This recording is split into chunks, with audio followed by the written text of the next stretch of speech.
G'day folks, AoS Coach here, and we are doing a little bit of a preview of the World Championships of Warhammer.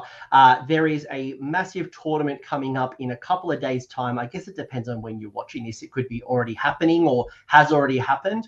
But come I think it's the 16th of November, for a couple of days, some of the best players from not only Age of Sigmar, but 40K, Underworlds, and Kill Team will be getting together at Atlanta, Georgia, over in the USA, and they will be competing for glory, I guess, competing for their country at a GW sponsored but put on event.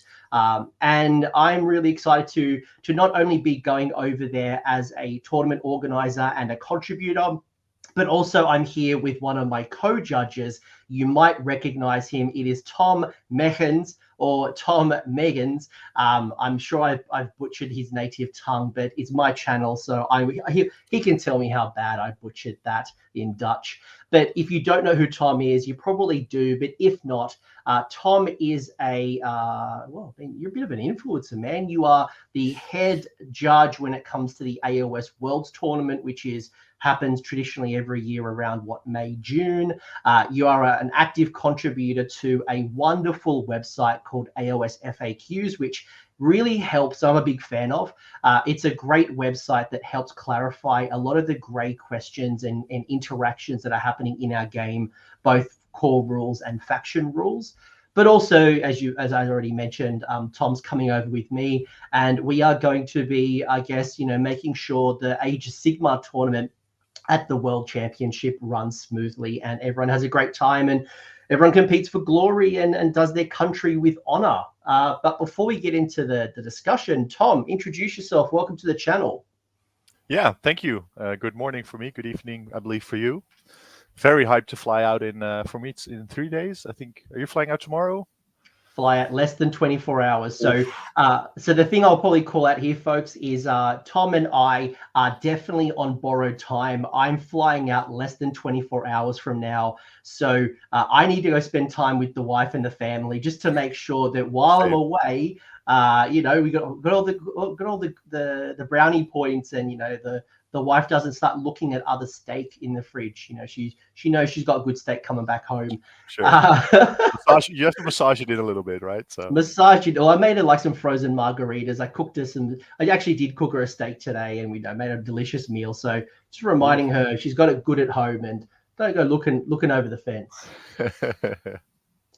But Tom, we are going to do an overview of the World Championships of Warhammer. We probably could spend hours and hours upon going through every single list, picking our picks, picking out, what's great, what's not great. But we are here for hours, and my wife will probably kill me and probably start looking over the fence. So we have done some analysis to look at what does the playing field look like. If you're looking at this and you're not going to the Worlds, you might be thinking, why is this important?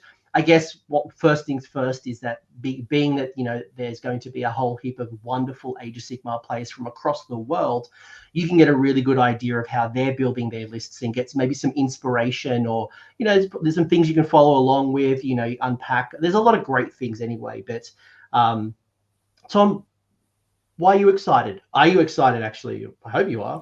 I am. Yeah, no, I'm not looking for. No, I'm very excited. I just hope it's going to be a big celebration of Warhammer. Then for us, obviously AoS in particular. We've had some insights about how the event's going to be run, and with a big narrative event going on for 40K, etc. So I just think, like I said, I think a big celebration of Warhammer is what I'm hoping for, what I'm expecting to see. We have the same kind of tournament with AoS World Singles, of course, where people fly in from all over the world, and sometimes people think or expect it to be very cutthroat environment-wise, because it's the best players and they're there to win the World Championship, which will be the same for next week. But in the end, the vibe has always been great, a big, great atmosphere. So I'm just hoping to have that again next week. Yeah, I'm really excited, and because we're going to see, probably some of the most competitive landscape, because the way that these players, maybe we kind of rewind, because you and I have been quite close, being event organizers, being a part of the team. It's not just Tom and I. There is I'm not going to name everyone, just in the off chance that I shouldn't be naming people, but if you are, you know who you are. Thank you for your contribution to this. But the people who are going to the World's Championship are people who have qualified for an event in their country. Tom, do you want to share maybe a little bit more about the process, and what do you know? Because I certainly, my event, Sydney GT, did contribute to one of the players. So what can you tell the folks? Right. So earlier last year, I believe January or so, like a lot of TOs got a message from GW or an email, and there was a Warcom article that stated that you could apply for a golden ticket. Obviously, some of the bigger events in the world that work closely with GW will have a particular budget also for that ticket, but most of the time a TO could opt to apply for a golden ticket and maybe calculate in a flight fee or a budget or whatever for the winner, so that they would qualify for a place in the event we're talking about right now. Well, obviously, like you said, we had Sydney GT as a golden ticket event. Last year, I had Worlds teams and singles. I had my Alliance Open Team Championships to qualify as well. And some of my other bigger events were at the start of the year after all the news and everything came out. So that we weren't able to be qualifiers for that. We might be next year. But obviously, Worlds, AoS Worlds, our version of Worlds here in the EU, let's say, have sent some French players out because they've qualified. Ronja, our Swedish champion, who was able to win a ticket because we had first and second place win a ticket at the singles. And for teams, Team Denmark won, so they were able to send some players over. And the tickets they didn't use would pass down to the second place, which was Team France. So they also were able to. We have a big French contingency actually going to the event next week, and I believe they're very, very well prepped and ready to go. So that's kind of how it works. I've seen the jerseys. They are definitely well prepared. I'm actually a little bit inspired, to be honest. I'm like, man, very committed. But yes, so if you are an event organizer, there will, I imagine, I don't speak for Games Workshop, by the way, even though I'm going over, please, know that I'm an event organizer, an individual event organizer. I imagine after this particular event, if you are an event organizer and you've run it for a couple of years and you get a good amount of people, I don't know, 50, 70, 100. Games Workshop have their own qualifiers. Do reach out and message them, and who knows, maybe not next year, but certainly the years after, as you grow, or you can get involved in the World Championships. You can fund it. Games Workshop not going to fund you. I took out a small allocation of my prize pool to contribute to my winners. I know some countries have even banded together, and actually the local players have done fundraising to send that person over. We've got people coming from the Philippines, from Singapore, from Canada, from obviously America, all over Europe.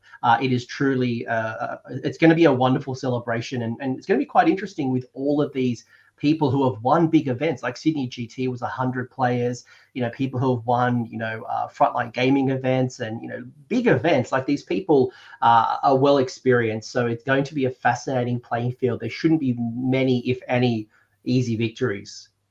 No, we will have players that normally always go 5-0 locally, now maybe go 0-8 the first couple days. So, because someone has to. So yeah, it's going to be very interesting. So as you mentioned as well, so there'll be 40K, there will be Underworlds, there will be Kill Team. There'll also be the grand narrative. So 40K has a dedicated area where there's, I don't know enough about the area, and I don't know, I'm not actually involved, but I'm definitely going to go check it out. But I do know from last year that the players who play in the grand narrative do contribute to the stories being written about the 40K universe. I don't know how, or I don't know if it's a supplement or named characters. I don't know how it all works, but I know that it's a pretty immersive experience. I'm actually really excited, and I hope that Sigmar gets to that eventually. I'd love to see, there's been some good narrative events, but I don't think we've seen a truly epic live in the moment, which is what they do. They cosplay. They don't speak to each other like, you know, player on player. It's very immersive, and I'm actually really forward to kind of seeing it. Yeah, yeah, yeah. I don't want to say too much about the event, of course, because it has to be a surprise for the people that are entering it. But yeah, they're going to be in for a great event. Yeah. So look, you know, Tom and I haven't been to the event. There was last year a final to the US Open. So this is I guess, that on steroids. So, and last year was really just the US finals. This is now truly gone international, which is really exciting. And, you know, because there's going to be about 90 Age of Sigmar players, I don't know how many 40K players, placing and organizing a tournament is going to be quite difficult. So Tom, is there anything you want to share on, like, maybe explain how the player's journey might look like if you're competing for Age of Sigmar? Right. So you mean the tournament bracket and how it will work? Yeah, because this is a little different than your traditional Yes. tournament, right? Where there's, like, you know, you go to a tournament, there's 50 players, we're all competing in this one ladder, and, you know, the person who goes 5-0 or the best performances wins. Right. Yeah. So to start off, I hope the players that are coming will have their gaming stamina on point, because as it says, all the players are split in pools. I think we're starting off with 4 pools to begin with There's half 4. and half European and American players, US players, I should say. And from each pool, 2 players will go on to the championship bracket. So they've already been playing 5 games at that point. Then they will move on to the championship bracket, where they will play 3 more games, or, well, depending on how their games go, they could have 1 or 2 more death matches, so to speak, or whatever you want to call it. And the way the tournament is written is in such a way that even if you lose a game, you won't be immediately thrown out of contention for the title. I believe last year Phil Marshall, he lost, I believe, his first game or his second game, but then in the end was able to crawl back up and get the death match and win and be the overall best. He's coming again this year, so hopefully he can repeat. But yeah, that's kind of how it works. So you're playing a normal GT, so to speak, but then every one of your games will be like a game 4, game 5 of a GT, because you're playing against top level players all 5 games. I mean, sometimes we've all seen, you know, LVO results or Adepticon results or whatever, where a strange player or list somehow gets into the top brackets because, you know, you don't always play the best players at a big event. Well, here it's totally different. You're going to be playing 5 very difficult matches, and then moving on to the championship bracket to play 3 to 7 even more difficult matches. So your gaming stamina really has to be on point here, because you're going to be fatigued. The decision fatigue is going to kick in, and I think that's a great way to crown an actual champion.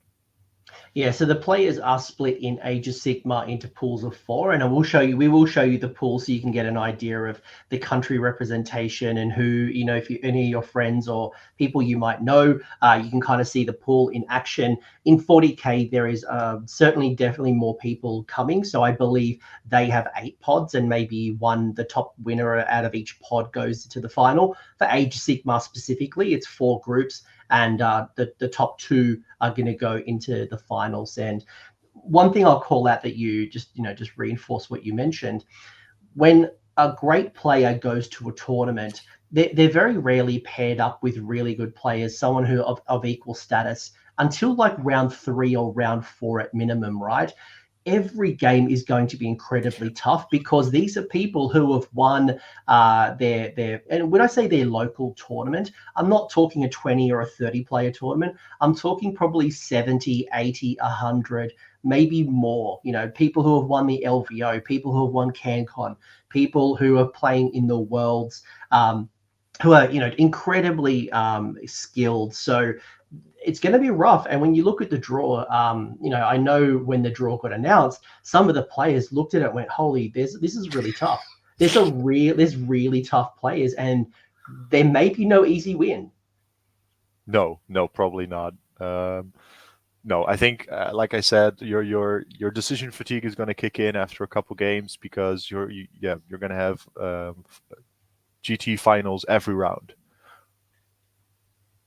Yeah, a couple of other things I'll just call out on the right-hand side is the feel from the Worlds, or at least the feeling I'm getting, is that it's much more like an Olympic style, where you are going to see less emphasis on the individual player, but more also around your country. And you can see that, paint score is going to come into play. Faction representation, and someone who does very well may not go 5-0 or 7-0, but they do really well with a low performing faction. That can earn them points, and that could be the difference between their country being podiumed or not. So I'm really curious to see not just who does really well individually, but actually via country as well. And it's not just who has the most players representing from their country, which obviously then means America will win everything because they've got a large proportion being in their backyard. Yeah. So it's a good incentive to keep playing, keep performing at the event, even though you might already have lost the crucial game that will take you out of contention later in the tournament, or the second game, I should say. Then, it will be a good incentive to not drop from the tournament or start, just throwing your games, or being a little salty because you still have to grab your points for your country. Yeah, absolutely, and I'm looking forward to the camaraderie as well of people getting together, and it's probably something that you see at the Worlds tournament, or any teams tournament, where you see individually, at a traditional tournament, it's you versus the world, unless you've got your gaming club. But now, countries will come together, they'll band, they'll strategize. It's going to be interesting. Yeah. And for anyone who wants to follow along, there is going to be a blog. There's going to be live updates on Warhammer community when it happens. As I mentioned, Thursday, the 16th of November is when it all kicks off. So look on Warcom. The Warhammer on Twitch will also be streaming games. I don't know how many Age of Sigmar games. I don't know what the split's going to be. I'm sure they'll have some type of schedule or some type of incentives or ideas in the next couple of days. But I do also know that there's going to be a French and a Spanish, I believe. Spanish. That's right. There's going to be other channels doing tournament coverage. So even if you don't understand the language, if there's an Age of Sigmar game mod, it could be great to kind of have on your screen and check them out. I don't know the names of the channel, by the way, but I'm sure when you go onto Twitch and you go to the Warhammer category, you'll probably see them, loud and clear. They'll be very popular streams. Yes, that's why they're there. And they will, GW themselves will do a 40k and AoS game every round. So you will always be able to watch a 40k and an AoS game each round. I'm not sure if it's going to be multiple, but they said they will do at least one. Yeah, I'm not making promises, but just know that there's going to be games, and I'm looking forward to seeing the stream. And as well, we are going to go through a bunch of the stats. So Tom and I have poured through the data, and we thought we'd kind of share with you some of the insights and what the competitive landscape looks like, both at a very high level, but also at a Grand Alliance level, which might get you list curious. But if you want to kind of get into the weeds and look at what individual, like what's that Nighthawk list look like and what are they building around, you can absolutely go into Best Coast Pairings right now. You can check out all the lists. You will need an account. I believe it's free, though. You don't need a membership while the event is on. But once the event's over, I think there is a limited shelf life to how long the lists are available with that subscription. So feel free to check it out right now. Go on the Best Coast Pairings. It's not sponsored. It's just how it's being run. And it's some very interesting lists. And some very filthy ones. Oh, there's some filthy ones. The amount of sharks I saw were... There's so many sharks. All the sharks. Anything you want to mention at this point, or do you want to get into the weeds and the good stuff? What I like seeing reflected is that the last battle scroll for some fact. Wait, let me go back a little bit. I think before a last battle scroll, if some of the data that's in here, if I would have told you that or told the average player that, they would probably not believe you. For example, the highest represented unit or stuff like that. So it's fun to see that the last battle scroll kind of gave some factions a little bit of an oomph, which is reflected here in what people are bringing. So that's kind of fun to see.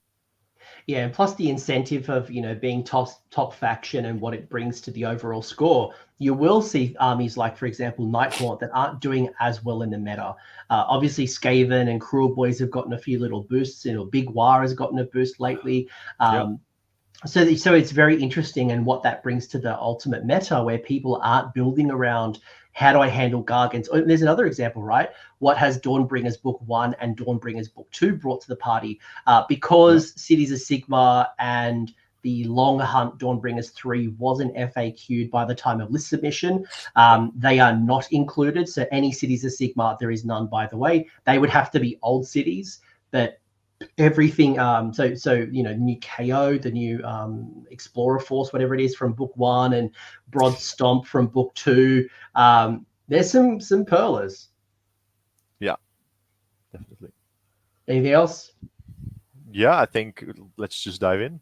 All right, let's get into it. So what we have here is the country representation, where people are coming from. We have 87 players in Age of Sigmar. As I mentioned, because this is not a sponsored event per se, many players either had to pay for themselves and or being supplemented from their local communities or their TO. So I'm sure, and that's probably where the USA really gets a big benefit. But you are seeing, travelers all over the world, from Belgium to Australia to China to, although one of those Chinas is Tom Guan, so he's not traveling so far from China. So, but shout out, you got Singapore, you got Poland, you got Scotland, you've got such a great mix of people coming from across the world. Anything you want to say there? I think looking at it, I think the one Belgium is from my event as well. But I obviously the Netherlands are not in there. We had Jeffrey, our local AoS Worlds captain, who was able to obtain a ticket, but unfortunately he wasn't able to go. He wasn't able to pull it off. So some countries missing in there, in my opinion. But hopefully, this has to grow in years to come, and hopefully we will see a better. I mean, 50-50 is actually, it's almost 50-50, I believe. I think it's even higher than I anticipated, because it's so far away and it's so expensive for a lot of people. So I'm actually pretty pleased with it being almost an equal split. But I hopefully, of course, in the future you'd have more representation from other countries. So I would really like TOs from countries that are not in this list, for example. Even if you're only doing a 32-player event, just apply for that ticket, because we want to see more nations coming. Yeah, it's a really good point for the smaller communities. And when I say smaller, that's not an insult, but places like Australia are quite easy to get large events. For some growing markets, shout out to the Philippines. I don't know how many players there are in Singapore, the Philippines, Japan, as an example. I'm sure there's a lot of smaller European countries that they've got a great little 30-player community, and they've really tapped out. They can't get many more players. I'm sure growth areas are as valued as probably some of the harder metrics for us Westerners, like Canada, USA, England, and Australia. But it's fascinating, and hopefully, to your point, we see more people think about how they start funding this. So they're going to see a lot of streaming. They're going to write, how do I get involved? Maybe some game stores can do some crowdfunding sponsorships. There might be some affiliate marketing coming in, where you buy your product from a particular store with a link, and that generates enough cash, and that cash could go to the golden ticket winner in your country to make that journey a lot easier. I'm sure people will start thinking more creatively. I know one of the 40K players in Australia, in a different part of my world, their local community actually ran a one-day charity event, where basically all the money generated from ticket sales and purchases will go to that person to offset the cost. So I'm sure people will work it out, but definitely I'm really looking forward to this. Yeah, it's going to be great. You got 87 players coming from Australia. Australia, from the world. No, there's only 5. There's only 5 coming from Australia, plus myself. But you've got 87 players. CPT is coming. Yeah. I only offered 1 ticket, but I think I will try to expand that in multiple years. So 87 players, you can see the spread there, and we will go into a little deeper as we go along, but you can see that it's mostly an even split. Death definitely has a smaller representation. So the first number, the 15, for example, if I point you to Death, there is 15 Death players, which makes up 17% of the meta. You can see there green is your destructions. There's 21 destruction players at 24%. No surprise, Order and Chaos are the bigger numbers, but that's also to the fact that they have more factions in their Grand Alliance. So that is probably no surprise. Is there anything that you'd call out, or any things that you think of at a high level with Grand Alliances? Yeah, Death isn't obviously in a great place right now. Destruction is too. Again, I think a couple of months ago, before the new Soulblind and OBR came out, death percentage would be a lot lower.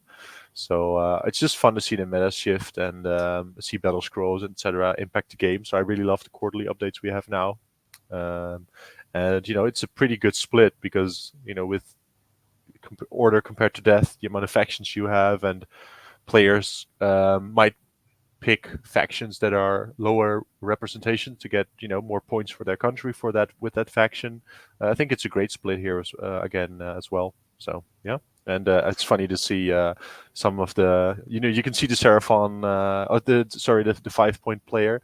The Slann got updated, right? He doesn't end at 5 anymore. So I'm curious to see what the 1995 and the 1935 what that is now. Maybe a warband or something that came out. Gits have the web spinner shaman, which is 65 points. Oh yeah, so yeah. There's one. But yes, on the right hand side, I thought I would do an army list total, and I always find this stat really interesting as someone who plays for the Triumph very often. My Gits really want to get that basically no battle shock. My Gargants love the +1 to wound. I love to be able to do Triumphs. For me, I really enjoy, and I find it fascinating. Do I take in this particular area? Do I go for an endless spell because I'm going with Dentorian Locusts and I've got more wizards in my army? Do I play for the battle shock and try to get some immunity, or do I just fill it up with all the good stuff that I was always going to fill it up? And you can see there that anything really below 1970, you almost guarantee yourself the Triumph.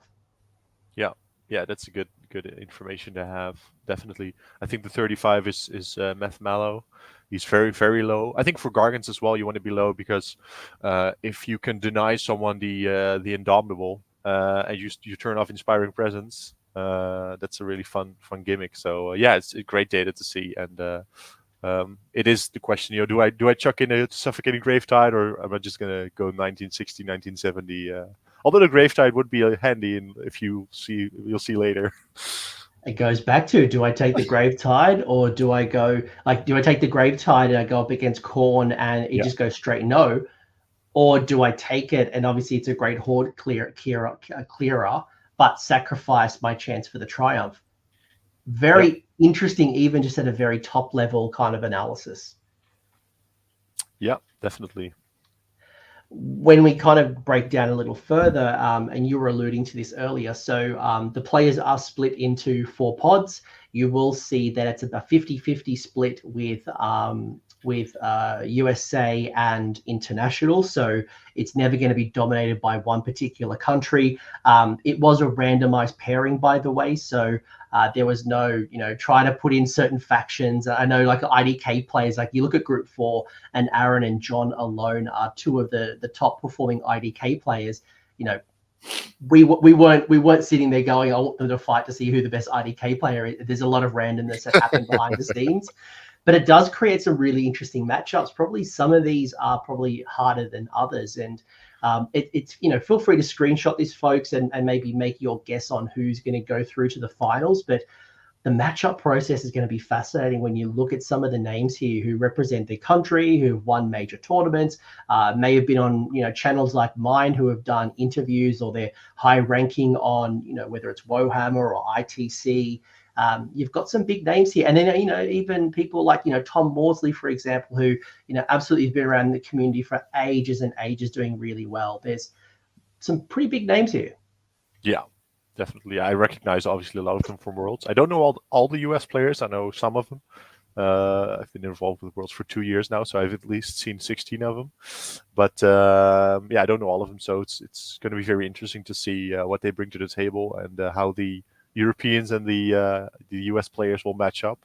I hope the flights and the traveling will not have taken a bigger toll on the EU, Australia, etc. Players from all over the world compared to the US players. But yeah, I think it's unavoidable.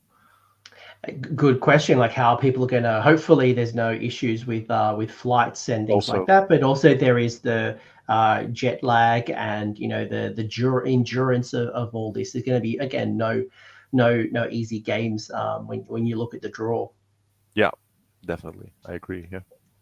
I'm not going to make any comments, by the way, as much as I want to mention like who I might think might go through.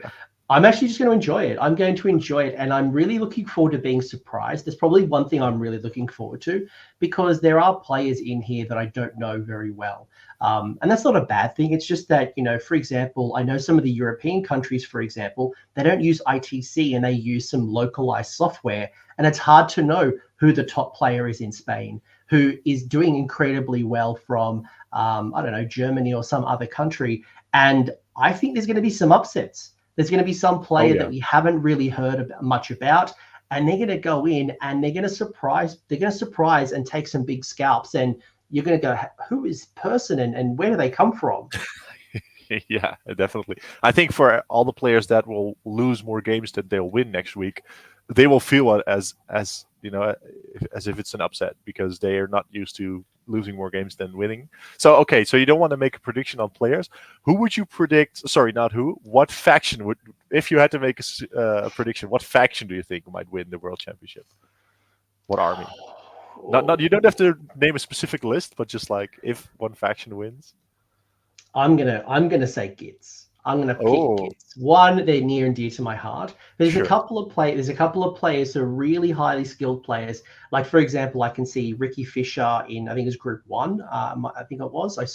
I know Ricky Fisher this particular weekend, as we're recording, is currently 3-0 at the North Pacific or Pacific Northwest Masters. So, really good pilot.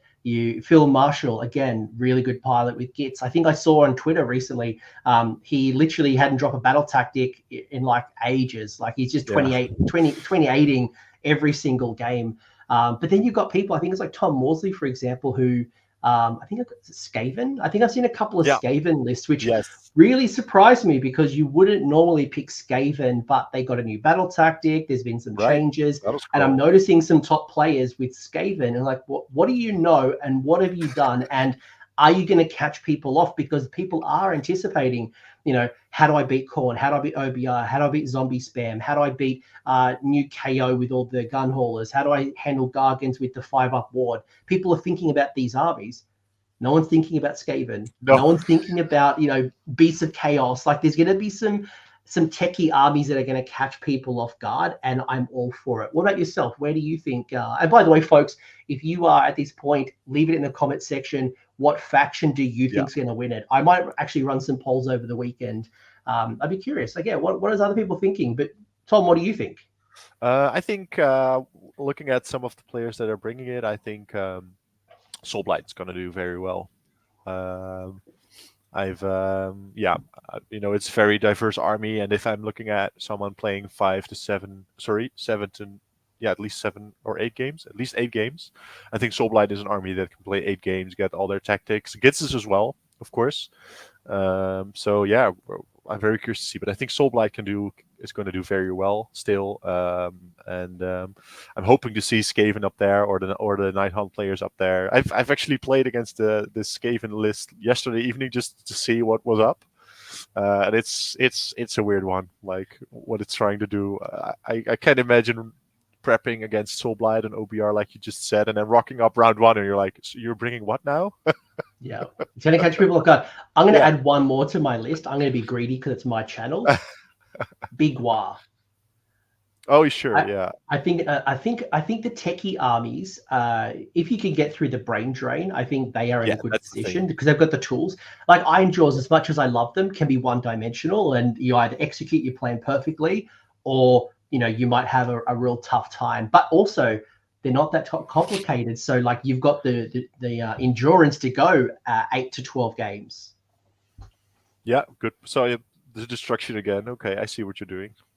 I'm a destruction bro. I'm destruction near and dear. I would have loved to have seen new cities and new FAQ'd cities and what that would also bring to the party, because I think it would also shift the meta. But unfortunately, it missed this particular cutoff. Yeah, probably LVO is going to be the biggest one where we'll see what they can do.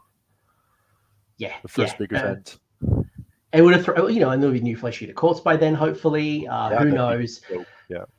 But what I do know is some of the overall choices. So I'm going to call out a couple of these things, and Tom can add his thoughts. But this is the top choices overall across the entire 87 lists submitted. So you can see here the most popular command trait is Shaman of the Chilled Lands. You can also read some of the other more popular ones. You can see the artifact is still the Arcane Tome, but you also have the Spacefold Stave, as well as the King of Blades, Athgar. Khorne never leaves home without it. Battle Regiment was fascinating. This is the one that I was most curious about, is the representation between Battle Regiment and Taurian Acolytes and Warlord, and would people be playing for the Battle Regiment? And yes, most people. Surprise. Well, yeah, it is a surprise, but also given that we are in an Entorian locus kind of, Sure. Blizzard Wizards, the temptation to go Warlord or Command Entourage to get the extra spell, going your faction and Blizzard and Hoarfrost, that's also a trade that is very viable right now. But the players who are attending, Battle Regiment is the clear winner. And when you start looking at it at a Grand Alliance, some of them are very favorably, like 50%, 80%, really high figures, people going hard on Battle Reg. Yeah, a couple of other quick world. Sorry, go ahead. No, keep going. In a world where, or in an event where Khorne and OBR are so popular, I think the Battle Reg, they're not bringing the Locust Battalion for obvious reasons, because they want to be a one drop, or they don't actually have any wizards except for Be'lakor. I think it's not. I think it's probably Battle Regiment throughout, entirety of third. It's probably been on top and never been off top, probably. No, and you do see you do, when you start looking at lists, you see Battle Regiment and Battle Regiment, or Battle Regiment and Taurian Acolytes. So people either going 4-drop, 2-drop, or 1-drop. So if you're playing the drop game, I guess it depends on what you were going for. But if you weren't going for it, who cares? You might as well go Command Entourage. Another, like if you weren't playing for 1 or 2 drops, then go for as many drops as you need. Yeah, they're not in here, but I did see a couple of Wizard Finders. I don't see them often in the tournaments I organize, but I've seen quite a few popping up here. So I'm curious to see if they will actually influence the games much. Give me a brief second, and I'll tell you how many Wizard Finders there are. There's 3 Wizard Finders in total. Yeah, so I saw 3. a couple. I don't see them ever in my only tournaments I organize myself. Two are coming from Khorne and one's coming from Big War. So, but what's interesting when you start breaking that down, one is Joel Graham, who is an incredible Australian player. Noah Singh is taking Wizard Finders, as well as Chai. And I think Chai, if this is the Chai that I know, I think he's from the East Coast in America, and he has done really well over a number of years. So again, Wizard Finder of Andor in 3 really good players' hands. What do they know, and what are they anticipating, and how are they going to make the most of it? Questions. Yeah, I mean, in the core list, it's just narrative, obviously, but yeah. It's there for lols. A couple of other things, and then Tom, I'd love your call outs just for anyone who might be listening to this on a podcast or maybe on their train and they can't see. Yeah. Grand Strategy, Spellcasting Savant is the absolute clear winner. Some interesting endless spells. We talked already about the Gravetide, and it is the number 1. By the way, these are all ranked top, like most chosen to their kind of go down. Maelstrom, again, no surprise. Spike Swarm Hive, clearly important for your Sylvaneth players. Yeah. Your trees, you've got the Bleeding Icon, like you've got Geminids, great. Hoarfrost is number 1 spell, so is Merciless Blizzard. Death Frenzy, Skaven, don't leave home without it. Sylvaneth gets Verdant Blessing, everyone loves that. Speed of Hish on every Lumineth player. Khorne, Blood Sacrifice, Bronze Flesh are all important. And then the one that I want to really talk about, and then we'll get into it, is the unit selection. Yeah. There's going to be 280 clan rats, 220 zombies. And to be honest, I expected more zombies, if I'm honest. 180 Moon Clan Stabbers, 145 Plague Sensor Bearers, 140 Boingrot Bounders. There's been a massive shift there, right? People have gone from hoppers to Boingrot Bounders, and there's units of 15, 15, 15, which is incredible. Your Skinks, your Blood Warriors, your Death Rattle Skellies, you can read the list. So this is the overall top choices. What's your thoughts? What stands out from you right now? Yeah, so as I was alluding to earlier, I think this is a great place where you can see the battle scroll in work, because if like 6 weeks ago I would have told you that the clan rats and plague sensor bearers were in the top 5 most taken units in the World Championships, you probably wouldn't have believed me. So seeing the clan rats and the plague sensor bears come up, I believe obviously there are like 30 in each of the Screaming Bell spam lists already, so that already makes up for 60 plague sensor bears, for example. There are probably more plague sensor bears at the event than GW's ever sold. Because you never saw them before. Well, you saw them before, but not at like high caliber players. They wouldn't bring Skaven much. So I think that's a great example. Zombies, makes sense. We've been seeing them a lot. I also expected more, especially because I believe like 100 or 120 of these are from the same French player, Michael. So it's actually just a couple players bringing zombies.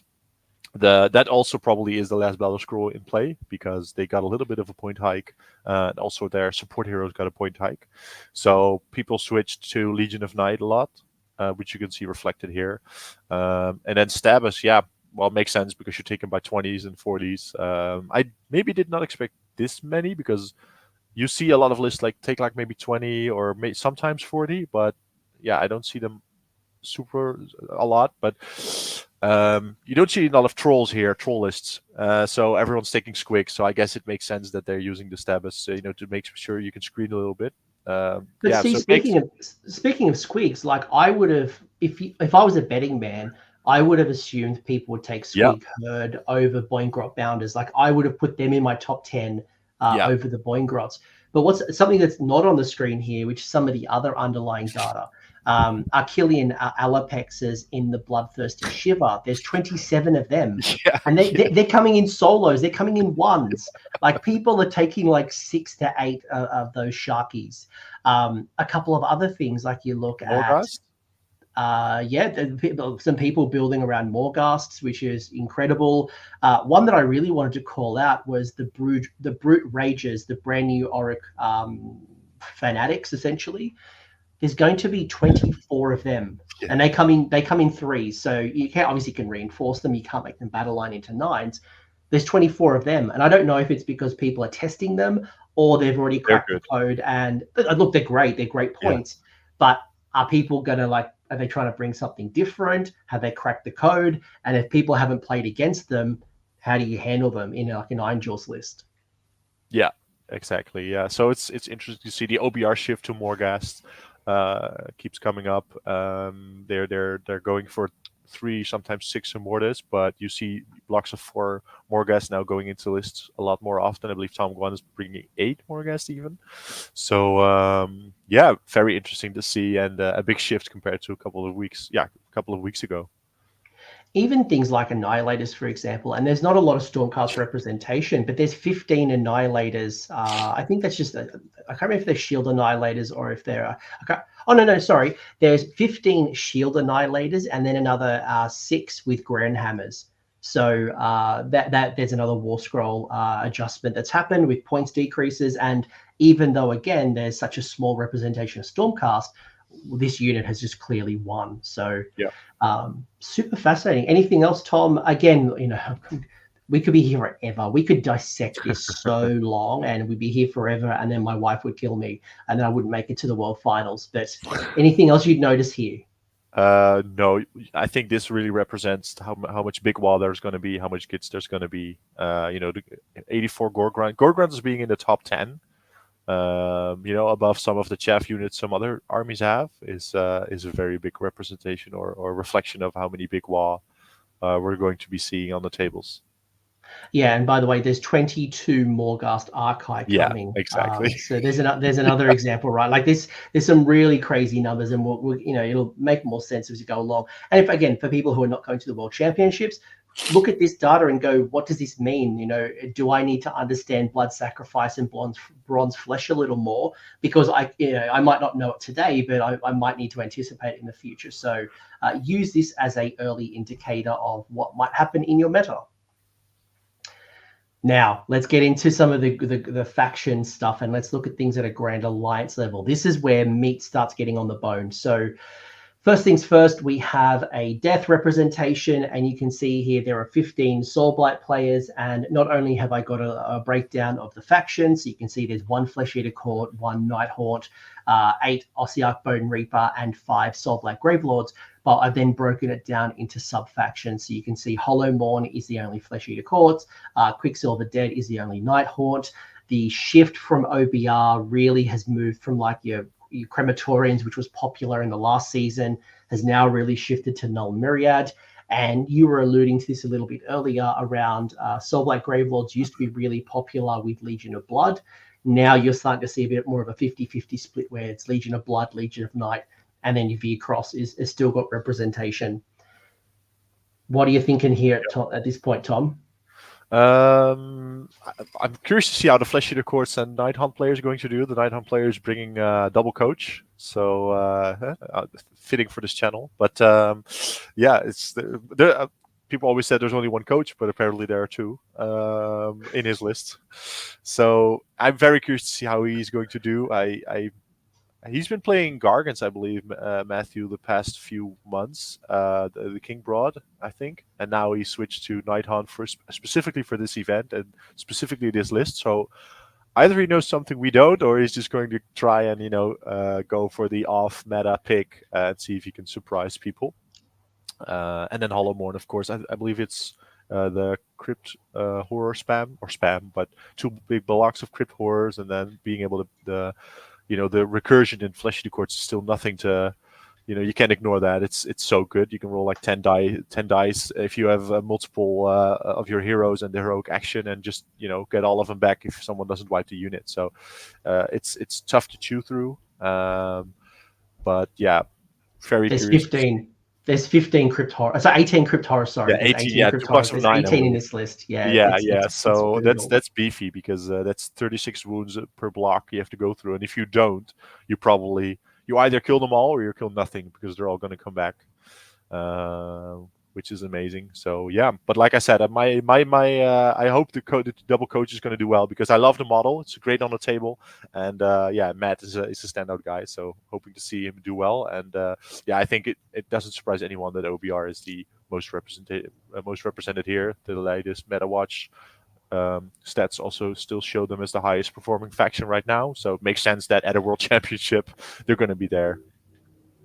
Yeah. The other consideration, by the way, is transport. I imagine taking an army like Sylvaneth, or taking like your Nurgle Flies, for example, an Archaon, like transporting that potentially across international waters can be a nightmare. So I imagine some list choices were actually based off practicality, and they might have won their local tournament with Archaon and Varangard, but transporting across the waters might be a bridge too far, and they've gone something a bit more tame. So just another consideration for the meta we're entering.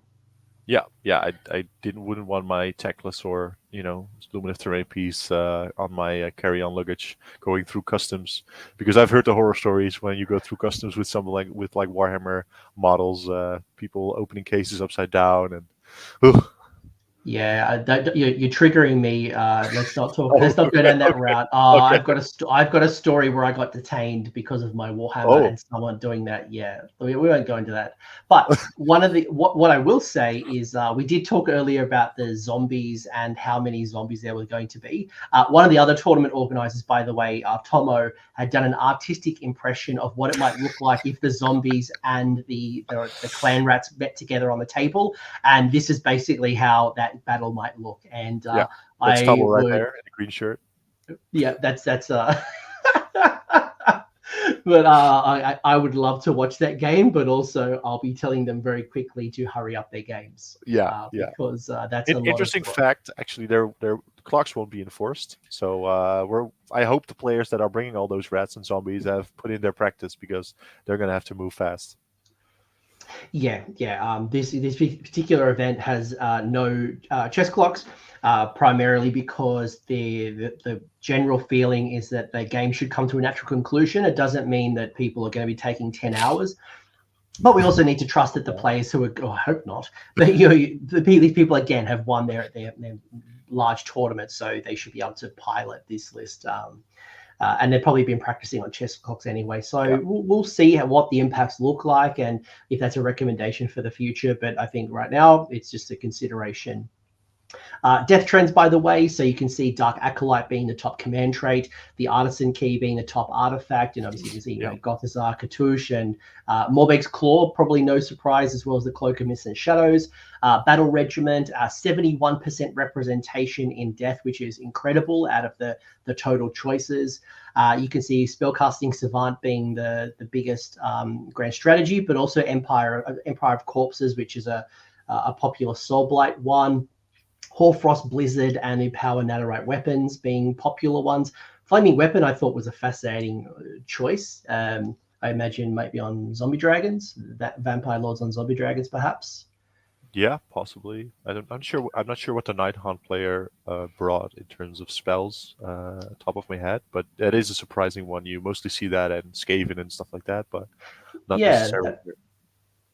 Kind of caught me off guard. You've got a couple of endless spells like there actually wasn't a lot of endless spells. If you're wondering why there's blanks on the screen, it's because it just wasn't a dominant choice, or it might have been a whole bunch of like ones. There might be like one of this, one of that. I'm like, it's not really a trend if one person took it.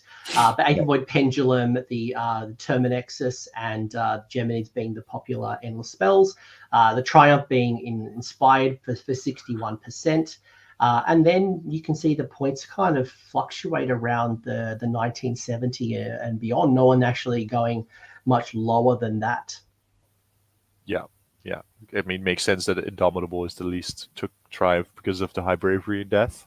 I don't think they have any priests at all in the entire faction. Might be mistaken in Death. No. Nagash used to be one, but who knows? Maybe there will be a priest coming in Dawnbringer 7. Who knows? Yeah.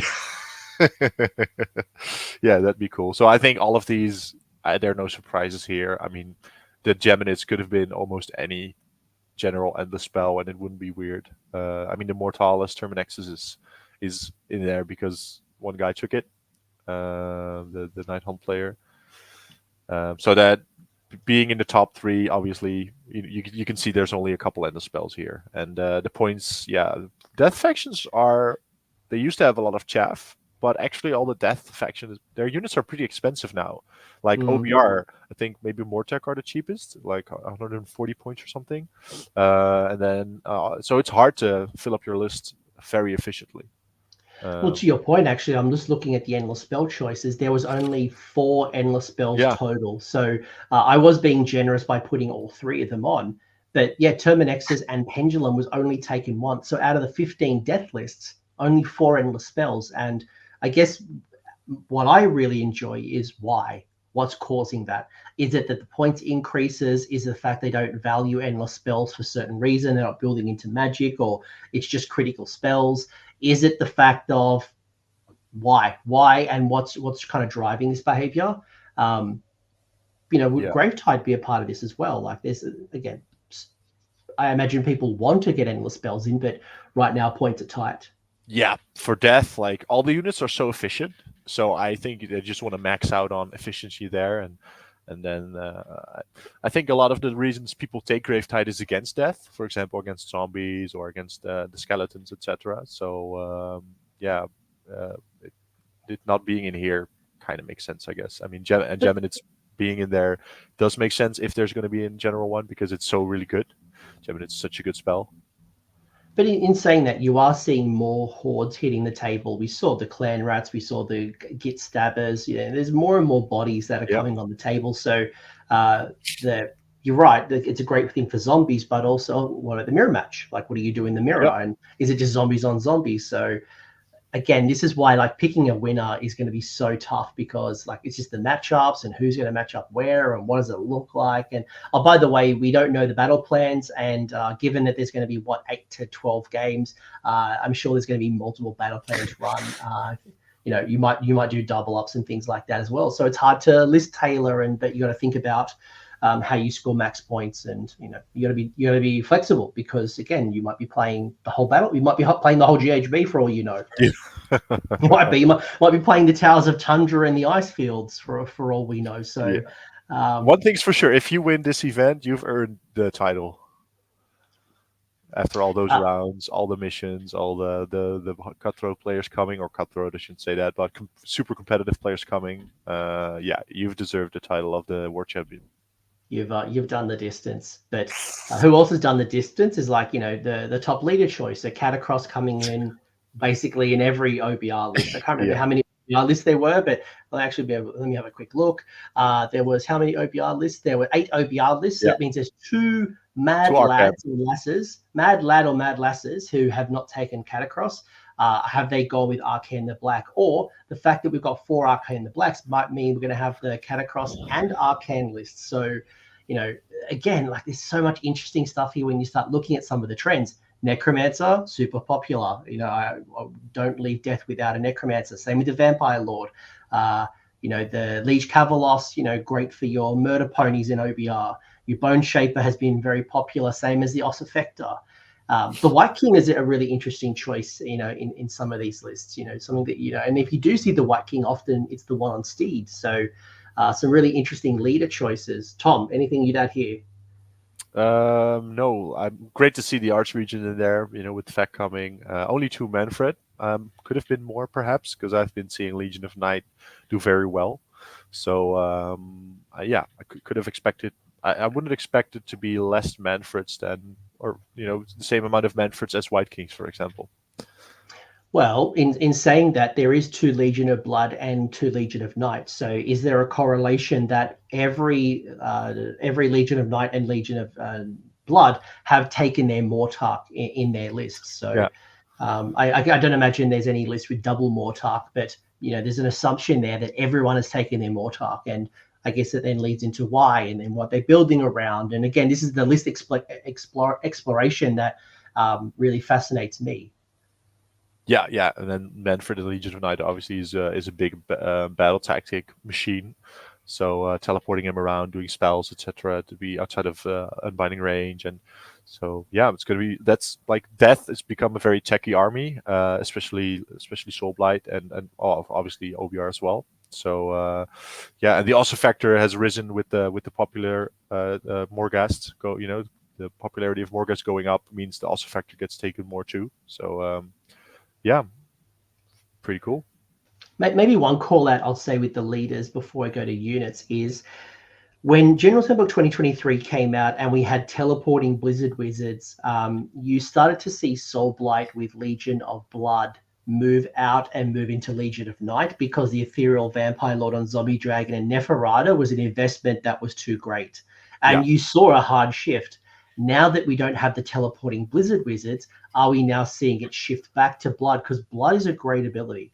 And now you don't have to worry as much about Blizzard. So have people gone to Night, realize it's too techy and that it's not really for them, which is some feedback I've heard, and they've just gone back to Blood, which is near and dear to their heart. Yeah, good point. I don't know. I'm making stuff up here at this point. Like, it's just like these are all the assumptions and the ideas that are going to be tested. Like, we're going to see them tested. For example, you saw the Nagash teleport. The Nagash Vampire Lord list, teleporting the Vampire Lord around to do Blizzard with. Obviously, that's gone from the meta now because of the change to Blizzard. So I think that could impact Legion of Night in a way that people will shift maybe towards other sub factions. But Legion of Night is still very good, but it is techy, so you really need to know what you're doing. And by the way, there's no armies, but there's no Nagash while we're talking about Nagash, by the way. So there are not a lot of gods at all. I think. I think that there's no Nagash. Is there an Archeon? I don't. We'll talk about it when we get there. Yeah, But I don't sure. recall many god tier. Like I don't remember any Kragnos. I don't remember many god tier. Maybe Because Alariel, but I don't even. I actually don't think there's even a Lara. If anyone, it might be a Marathi. really? Let's get to it when we get to Yeah. those factions. But again, there's 220 zombies, 100 skellies, grave guard, mortec guard. Really building into battle line, seeing probably double reinforced in some capacity. Any ones that really stand out for you? We've already called out the Morghast Archive being popular choices. Yeah, the Archive, very popular. No, like the Sons of Felmorn are probably the ones in Ronja's list, which is a very cool pick because you don't see them often. I think there's no surprises here. One corpse card, that number would have been way up there if this event was a month earlier. But other than that, no surprises. I think the Felbats are a surprise. Like I don't Oh, see really? too many. I don't see a No, lot I of see them a too lot many. here locally. Do you? Yeah, because they can get the battle tactic with the board edges. They're fast. They're actually pretty tanky for their points. So yeah, I see them a lot here personally. I Could be a usually meta see thing. them. Yeah, I do. When I see them, they're often in what's Prince Vordry's one, the Castelli. Often I see them in Castelli lists. I don't often see them in other lists. Night a little bit, but at least certainly not in 12. Like I probably wouldn't have expected as many. But you're right with the battle tactics, getting surround and destroy. These are great options for your battle tactics. So something might be worth considering if you're not running them. The Suns, I love that Sons of Elmore. I was talking to a Yeah, friend actually literally today, and I'm really high on them at the moment. yeah, cool. Yeah, I'm very curious to see how Ronja's going to do with them. Cool. And then Gothazar Harvester, Black Coach, no surprise. The Nighthawk Yeah, list has a double Black Coach, which is awesome. Power to you. You are one of my heroes. Not yeah, because of the coach, it's just a bloody great model, and it's a royal shame that it's not used as much as it should. yeah, yeah. It's a beat to paint, but great model. It's such a wonderful model. I actually still a little bit upset that you can't use that model in Soul Black Gravelords because it used to be in there, and now it's not there. It's Yeah, transporting a vampire. Let me have it. yeah, It's transporting a vampire. There's literally yeah, a vampire in the corpse cart. Why can't it be in my army? All right, yeah. let's Good talk. point. Ready for chaos. All right, so let's go to Yes, chaos. All the right, best, the so best one. boo, destruction. So we have 23 players. We have a representation that is interesting, actually. Certainly a few surprises there. You've got 2 Beasts of Chaos, both being Dark Walkers, 7 Blades of Corn, 3 coming from Gore-Tide, 2 from Reapers of Vengeance. My editing there is clearly poor. You've got Skullfiend Tribe and the Blood Lords. So 2 Reapers of Vengeance, 1 Skullfiend, 1 Blood Lords, 2 Disciples of Tzeentch, and both being Guild of Summoners. You have Maggotkin of Nurgle, 3 of those, 1 being Befouling Host, 2 being Blessed Sons. The dark horse here is Skaven coming in at 6 Skaven choices, Yeah, and then Slaves to Darkness with 3, but 2 being Knights of the Empty Throne, 1 being Ravagers. If you ask me, Anthony, who would be the top 2 Chaos picks in the World Championships, Skaven would not be in my top 3. May not be in my top 5. Here it is, number 2. no. True. Definitely not the amount of screaming bells as well. Like even if it was Skaven, I wouldn't have expected that. What's your thoughts here? Again, I'm going to keep passing it back to you for Yeah, your initial. sure. What do you see here, and what's your thoughts so far? So I'm a Blaze of Corn player myself, actually. So yeah, it makes sense. The Gore-Tide. I did not expect to be first. I would have expected Reapers to be the first, the top faction for Corn, the most taken faction, I have to say. Although you do see the rise of Wrathmonger lists, Blood Warriors are on the rise again, and I believe some of the top players like Gavin and maybe Noah and Kasper from Denmark. They're all playing some off meta. I mean, Corn is not really off meta right now, but the units they're playing are a little bit off meta, where they've taken some of the warbands you don't see a lot, or they've taken the Slaves Thedra warband, where you can get a 2-caster in your list for some access to extra battle tactics. So that was very interesting to see for me. So in the Corn region of this event, I saw some very cool list tech that I'm definitely going to be trying out myself as well. I think Zinj, Guild of Summoners, has been very popular, so I don't see any surprises there. Obviously, Caleb with always bringing Zinj, always bringing the Kronspine, and putting down some chickens everywhere. And then, like you said, the Skaven, having 6 Skaven, more Skaven than slaves, which has been one of the most popular factions for a while. Can I just pause on Skaven for a second? I just want to loop Sure. back to Blades of Corn, and then I want to get a little bit more into Skaven because it's a Sure. fascinating pick. When I look at who's taking Corn, this is what worries me. It's in the hands of Noah Singh, the guy who won LVO. It's in the hands of James West and Brian Lofton and Gavin Grieger. They are really good players from the Texas scene. You've got in the hands of Casper, as you mentioned, top player from Denmark. Again, Chai, I'm pretty sure it's the Chai that I'm thinking of. Again, it's in his hands. Jonathan Roberts, I'm sorry, I don't know who you are. Please introduce yourself. I'd love to meet you. But again, like there's some really good players with Blades of Corn. So get scared, Blizzard Wizard friends. Yeah. That could be an outside pick. I know I picked Soulblight, but actually, Khorne could also be an army that goes far. The thing with Khorne is that I'm a little bit scared of is that is one of the most techy armies, and you could get decision fatigue from that in an event like this. On the other hand, Noah and Gavin are localish. They're from the US, so maybe they didn't have to travel that far. So that might speak in their favor. So could be a very very big chance of one of them taking it out because they're all terrific players. Can I'm going to make one more comment before we get back to Skaven. There is a missing faction here that has blown me away. There's no Slaanesh. No. There's no Slaanesh. Slaanesh is taking a big drop. I know it wasn't that long ago that we had Blitzbarb spam through Pretenders and, the grinding out, not a single Slaanesh player. And I know they've had some changes, but I see Bone Reapers had some changes and they're still being represented highly. No Slaanesh. No, indeed. That's also something like was one of the most taken factions at Worlds, which was in May and June. So we're just a couple months later, and suddenly they're gone. So very interesting. And what I didn't expect it. On the other hand, I do think maybe it's just too squishy right now. Like there's a lot of damage in the game, and they only really have Blitzbarbs at the moment going for them, and maybe the Seekers. They're in a tough spot.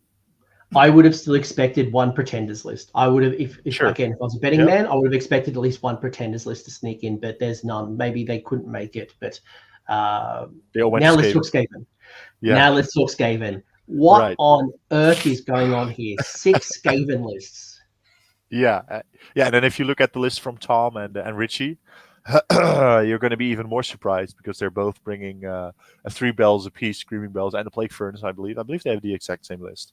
Yes, I believe Tom and Richie both have the exact same list. I don't think there's any differences. I think it's literally there's a double furnace, no double. Yeah. No, 1 furnace, 3 bells, I believe. Yes. Yeah. Yeah, and then what you see a lot now is the Scabic Plague Pack in a lot of lists because being able to turn off an objective for your opponent turns out it's really good. Who knew? So you see that a lot, and then I believe the other lists also have Plague Sensor Bearers, but they're more like Greyseer, a Vermin Lord or 2, and then a Vermin Lord or 2, and some Plague Priests, etc. Just to really buff up your units and have the Vermin Lords, take Flaming Weapon and just smash stuff, basically. No Stormfiends, I believe, right? No Stormfiend lists. I'm not seeing anything. No, there was no Stormfiends. No. I don't think. I'm looking at the unit choices now. I don't think there was any even chosen. No, so that's also a thing. Like, if I did tell you 6 weeks ago Skaven would be here, you'd probably expect Vermin Lords or Stormfiends, I think. And then not seeing any Stormfiends. I would have gone like spamming of like Mulder. I would have imagined like I would imagine like Rat Ogres. If I was a betting man, I would have said Rat Ogres with a bunch of Master Molders and leveraging CP, Sure. recursion, bring them back. That would have been my guess if I was taking Skaven, but here we are. Yeah, yeah, we Here couldn't we be are. more wrong. And then Slaves of Darkness, and a good representation. Again, 12 months ago, everyone was talking about hosts of the Ever Chosen, Chosen, and Nurgle banners, and that was, again, here we are now. Knights of the Empty Throne and Ravagers, and I spoke to the Ravagers player not long ago on the channel, and it's loved the list tech when it comes to building around cultists. So again, how the world changes in 6 to 12 months. Yeah, Ravagers is really good.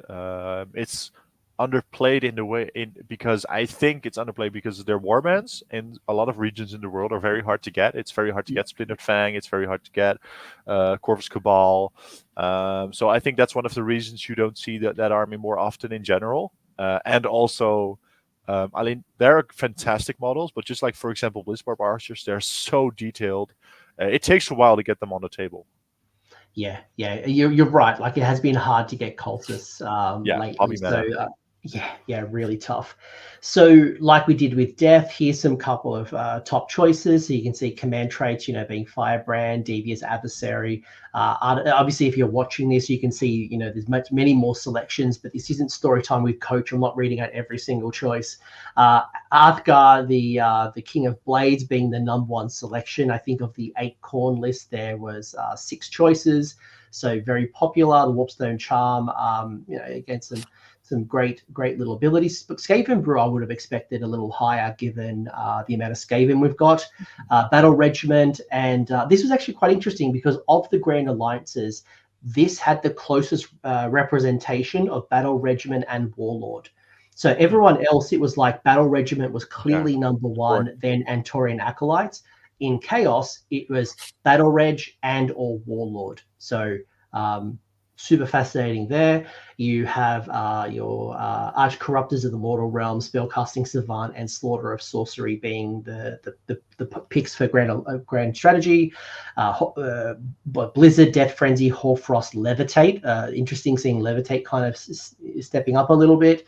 The popularity of Skaven with Skitter Leap and Rabid, being Rabid. Again, some interesting endless spells with the Bleeding Icon, Hex Gorges, and the Wrath Axe. And your prayers, again, some popular prayers. No list being under 1960. And then Bloodthirsty being the top triumph for Chaos, given, again, how high their bravery is in most cases, excluding Skaven and Beasts. They're not requiring the battle shock immunity. No, indeed. And Bloodthirsty, for example, for Beasts of Chaos, very critical because they rely on their charges, and the Bloodthirsty they can use in the combat phase when they're trying to charge their Bulgors in. Because maybe they drop their Bulgors, they filled their charge, then they can in the combat phase try to charge again with the Doombull command ability, and then they might need Bloodthirsty to reroll it. So that's one of the techs that they bring.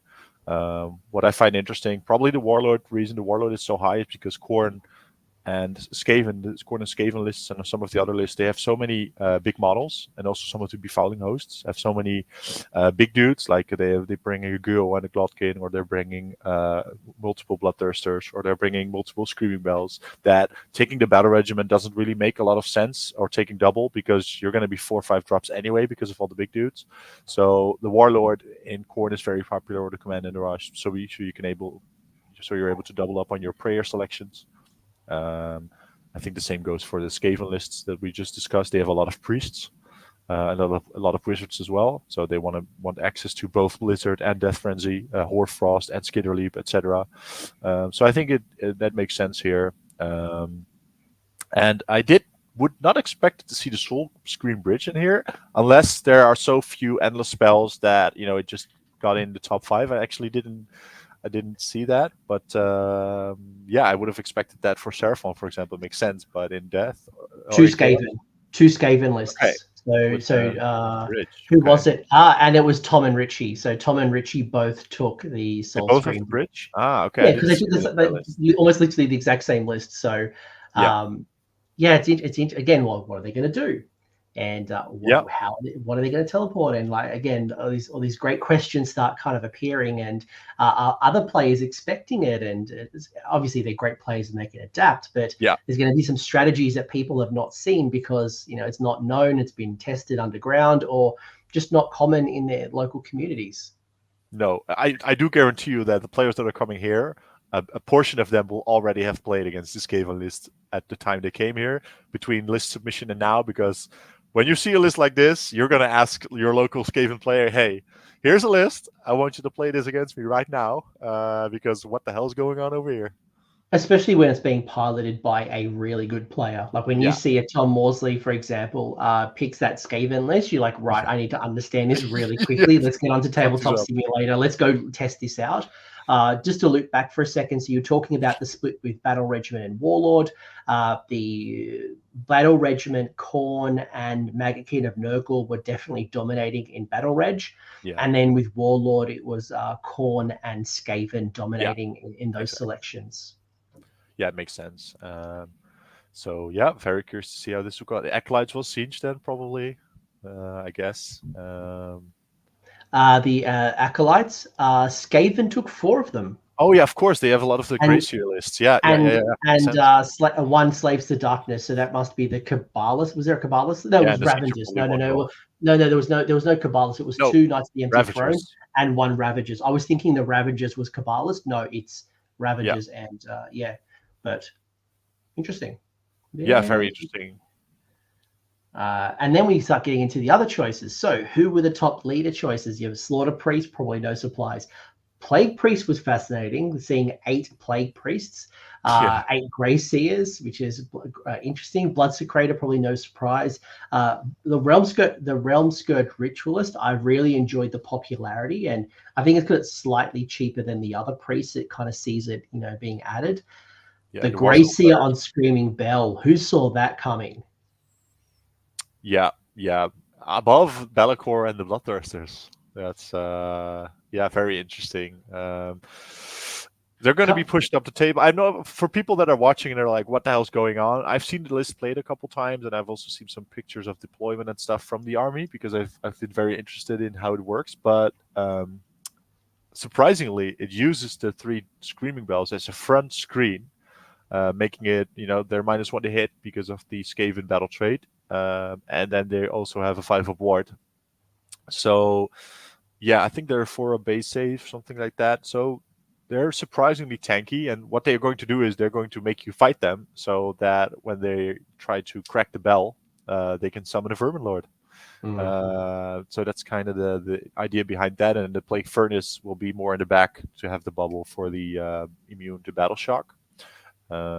And they got a big boost in the latest battle scroll because they no longer need a bunch of idiots pushing them, right? Yes, and they got cheaper. They got cheaper, but like one of the big barriers was, other than the fact that it used to kill the clan rats and they're stuck. Correct. Unlike, for example, the Daughters of Cain Wizard Wagon, where it could just magically move without any steeds or anything, the Skaven had to be pushed, and if you killed the clan rats or the bodies around it, it just sat there, and the only way it could move is if it was next to a gnarhole. But now they've changed that rule. It's gotten a little cheaper. You're starting to see, as you mentioned, the battle scroll kicking into play, which is, again, just great. Yeah, they're, I believe, 180 points now, I want to say. So I'm going to double check that before check it. I can be wrong on Coach's channel. While you check that, I'd call out 2 other things that are really surprising. The return of the Glotkin. 3 Glotkins. I love the Glotkins rules. I love the counter charge abilities. Didn't expect to see 3 Glotkins. And the other one, which is fascinating, is the Thedra Skull Scryer. Yeah, I've seen this trend kicking in, and you're like, it's a good Slaves to Darkness unit. It is in Khorne. All 3 of them were taken in Khorne. So yes, Khorne doesn't like magic, but it doesn't stop his allies bringing in magic with them. It's a great way. Yeah, it's really interesting unit selection. Yes. It's 220 by the way, the bell, so I was wrong. But that's still very cheap for like the wounds and the ward and the -1 to hit, so it's a great frontal screen. But the Thedra gives a cheap unit for Blood Tithe. Maybe you go through a battle edge. It gives you the turn 1 magical dominance. which Khorne was really struggling with turn 1 battle tactics in some of the missions where you're up to halfway point, and you don't really want to blow your intimidate very early, because for Khorne with the summoning, you could be tabled and then turn 5 summon a unit of flesh hounds from your throne or whatever, just be it outside of your territory, and just say, okay, well, I got my turn 5 battle tactic as well, even though I'm tabled. So you really want to keep that until the end. So having magical dominance turn 1 is just big for Khorne. So that's why you're seeing this tech. And then if that warband dies, it's a blood tithe, so they don't mind. There's two, right? Because you got a wizard and the yeah. But the wizard is separate, right? I think they're probably keeping the wizard back for maybe Mystic Shielding your big pieces, and then you also get Mystic Shield and Bronze Flesh now, which means you get potential +2 to save on whatever you want to keep alive. So that's pretty big. And then the Glotkin, I've been seeing come up a lot lately. The counter charge has just been very big in stopping some battle tactics. Obviously, I think Glotkin has been going down ever since the book came out. So finally, it's at a point where people are like, okay. It started at 700 or 800 points, and it's slowly, or something. Something ridiculous, and it's just slowly gotten down. That finally the points discounts for the Glotkin is. And by the way, Be'lakor was being chosen 2 in Beasts of Chaos, 2 in Slaves, 1 in Khorne. So it just shows you Be'lakor as a Chaos unit in general is just a wonderful solo operator. Yeah, and also one of the best models GW has ever done, in my opinion. Be'lakor, it's a fantastic model. But I think if you filter out the Skaven units here, it makes sense that this is the top. Maybe except for the Glotkin, you wouldn't see them at the top normally. But all these Skaven being in here it's fantastic. It's crazy, right? Because you've got 180 clan rats, 145 plague censer bearers. You got 70 plague bearers. You've got, as you said, the plague pack. There's just so many Skaven units. But you're right, Furies. I love the inclusion of Furies. Again, really cheap way to get battle tactics. Splintered Fang does an incredible amount of damage. It's just that you can't buy them off the shelf. Carrick Acolytes are the preferred screens and bodies for a Tzeentch army. Rotmire Creed have become really popular in Nurgle. A lot of these choices, like Zangor and some of their abilities, like none of this really surprises me, other than, like you said, just the sheer volume of Skaven on this list. Yeah, it's something. And like you said, the others all make sense, but Clan Rats and Plague Censer Bears being the top 2 it's insane. And by the way, I believe from memory, there's only 2 Kronspines in total, and they're both sitting in Tzeentch. So both Caleb and Carlo, both running the Guild of Summoners, are taking the Kronspine. Kronspine has disappeared from a lot of lists because Rupture changed. Shout out to the legend who took Doomwheel. I'm going to buy you a drink, or I need a photo or a hug. Doomwheel, like if I could run an army of Doomwheels, I would. The Eroding Icon being the top, the only choice, by the way, with Slaves to the Darkness with their banners. Nurgle and Undivided being the most popular of the Chaos Slaves to the Darkness marks, and then Nullstone Adornments, because who cares? Like they're free if you've got them. But you've seen, as we talked earlier, Khorne going into Thedra to get a wizard over a once per game ability like Pouch. Yeah, I think the Hell Pit is noteworthy because I think it's a very good and underrated War Scroll. That went down. I think that one is 180 points, I believe now. And it has the Spell Ward on the War Scroll. When you kill it, it can come back. So yeah, I think it's a really good War Scroll. Cheap, and it can slap a little bit too. And it's anti-horde, right? So we talked about Gravetide before, but this is a great tech to go into the mirror, the zombies, whatever you want to go in, because it will do some damage. Outside of issuing its own commands, which it can't, I've always been really impressed with the Hell Pit Abomination, and that's why I said to you earlier, like if I was to pick Skaven, I would have assumed it would be a heavy Molder style as opposed to what we're seeing here. So great to see the Hell Pit. Shout out to the Hell Pit. Yeah, shout out to the Hell. I don't want to meet him, but shout out. Yeah. Shout out to the Hell Pit. Anything else you call out on the Chaos top choices? I think Actually, Cause of Karanak kind of caught me off a little bit. I mean, it's a couple of cheap blood tide. It has some good abilities. The reason you can see it now and you haven't seen it before is the same reason for the Splintered Fang, etc. The claws came out a couple weeks ago separately. They were only in the Warcry box before. And so now people have been getting their hands on them. And that pregame moving corn is really, really good because, of course, you're going to pregame move, and then Murderlust your opponent because you're most of the time you're very high drops in corn. So it's really good to be across the table and just say, hey, just so you know, you don't have any shooting or magic damage or not enough to do 9 or 10 damage. So I'm just going to, these 2 units, they are now stuck until your combat phase. And they help you with that.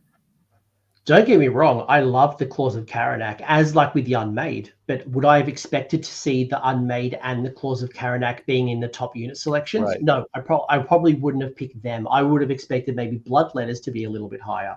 I would have picked some other units that weren't those two. So again, even Unmade, like I would probably expect Untamed Beast or some of the other cultists a little higher than the Unmade, but good to see them there. Yeah, especially I think the Unmade. I've played the Ravagers list for a while. The Unmade are probably one of the best war scrolls in the Slaves book for their points.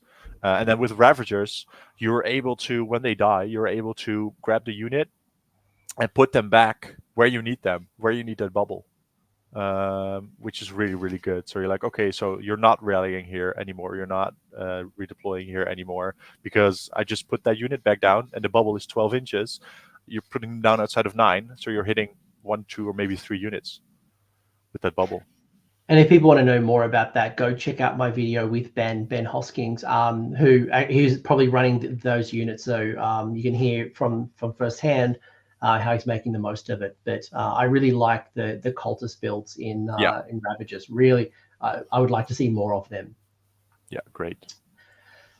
Destruction. I'm just going to sit back now and let you do the thing here. It's all great. It's all great. If you're a destruction person, you are my hero. So let's call out a few things. First off, no bone splitters. No surprise, really. What do we got here? We've got Big War. We've got Big War at 4.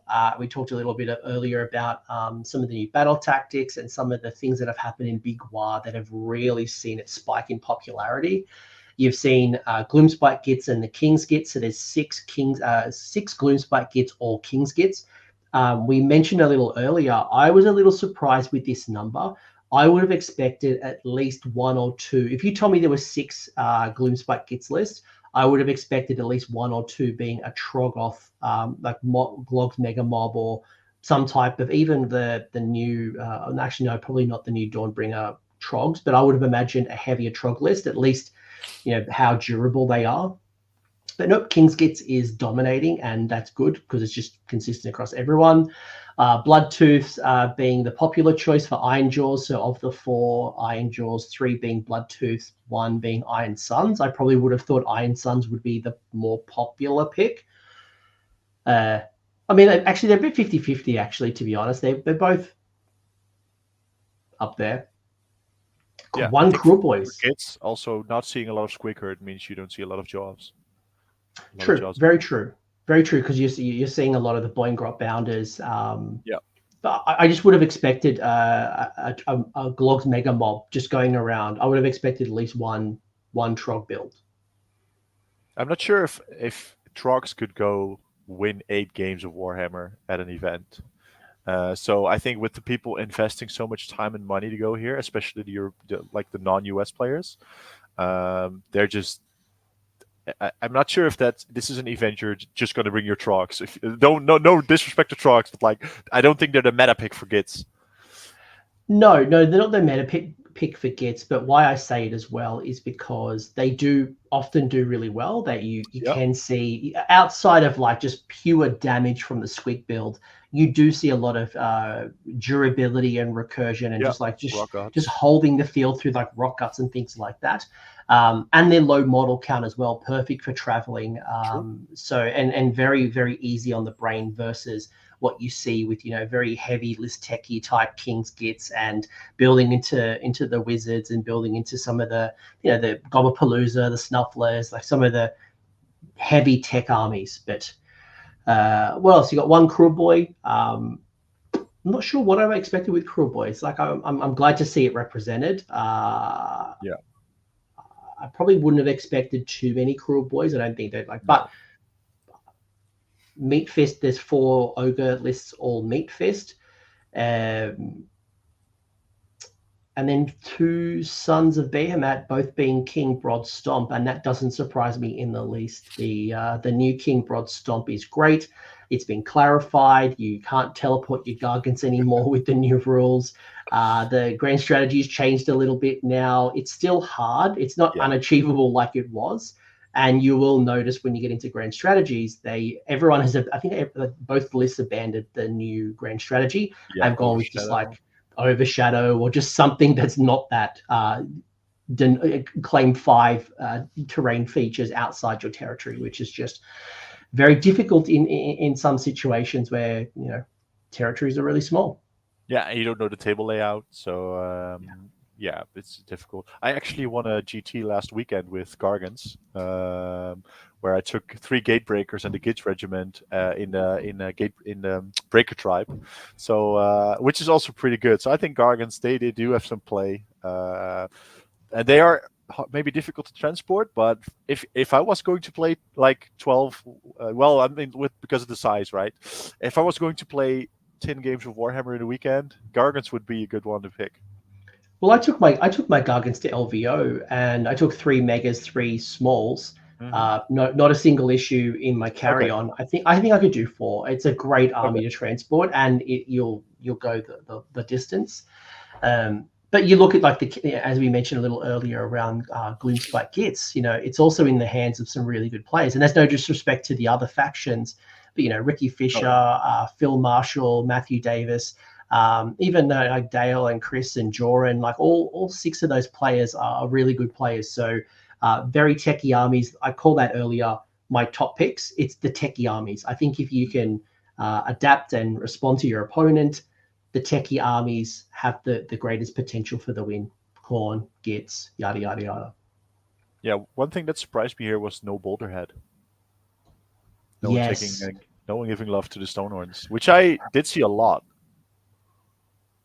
Yes and no. Like they've dropped off in popularity, and I literally just had a conversation with one of the Meat Fist players, Carlson, and we were talking a lot about it. And I think you'll see that all of those ogre players have a Stonehorn because they want that monstrous rampage. But are people taking armies of Beast Riders, Stonehorns, Thunder Tusks?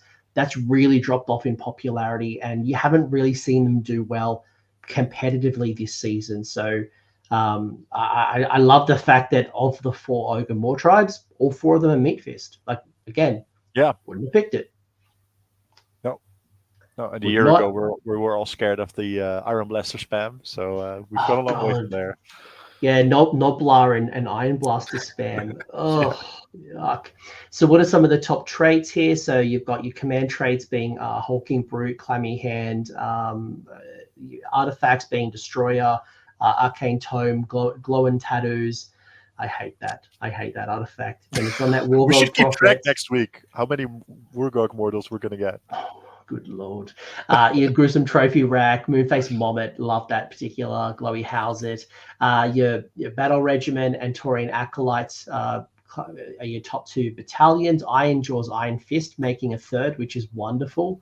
War being the most popular grand strategy, and Chasing Damoon, both really easy ones to score for Destro. Hoarfrost, a Great Green Hand of Gork, and the Hand of Gork. So some teleport shenanigans, as well as Itchy Nuisance, Cloud, Choking Mist, a great Cruel Boy's endless Cruel Boy spell.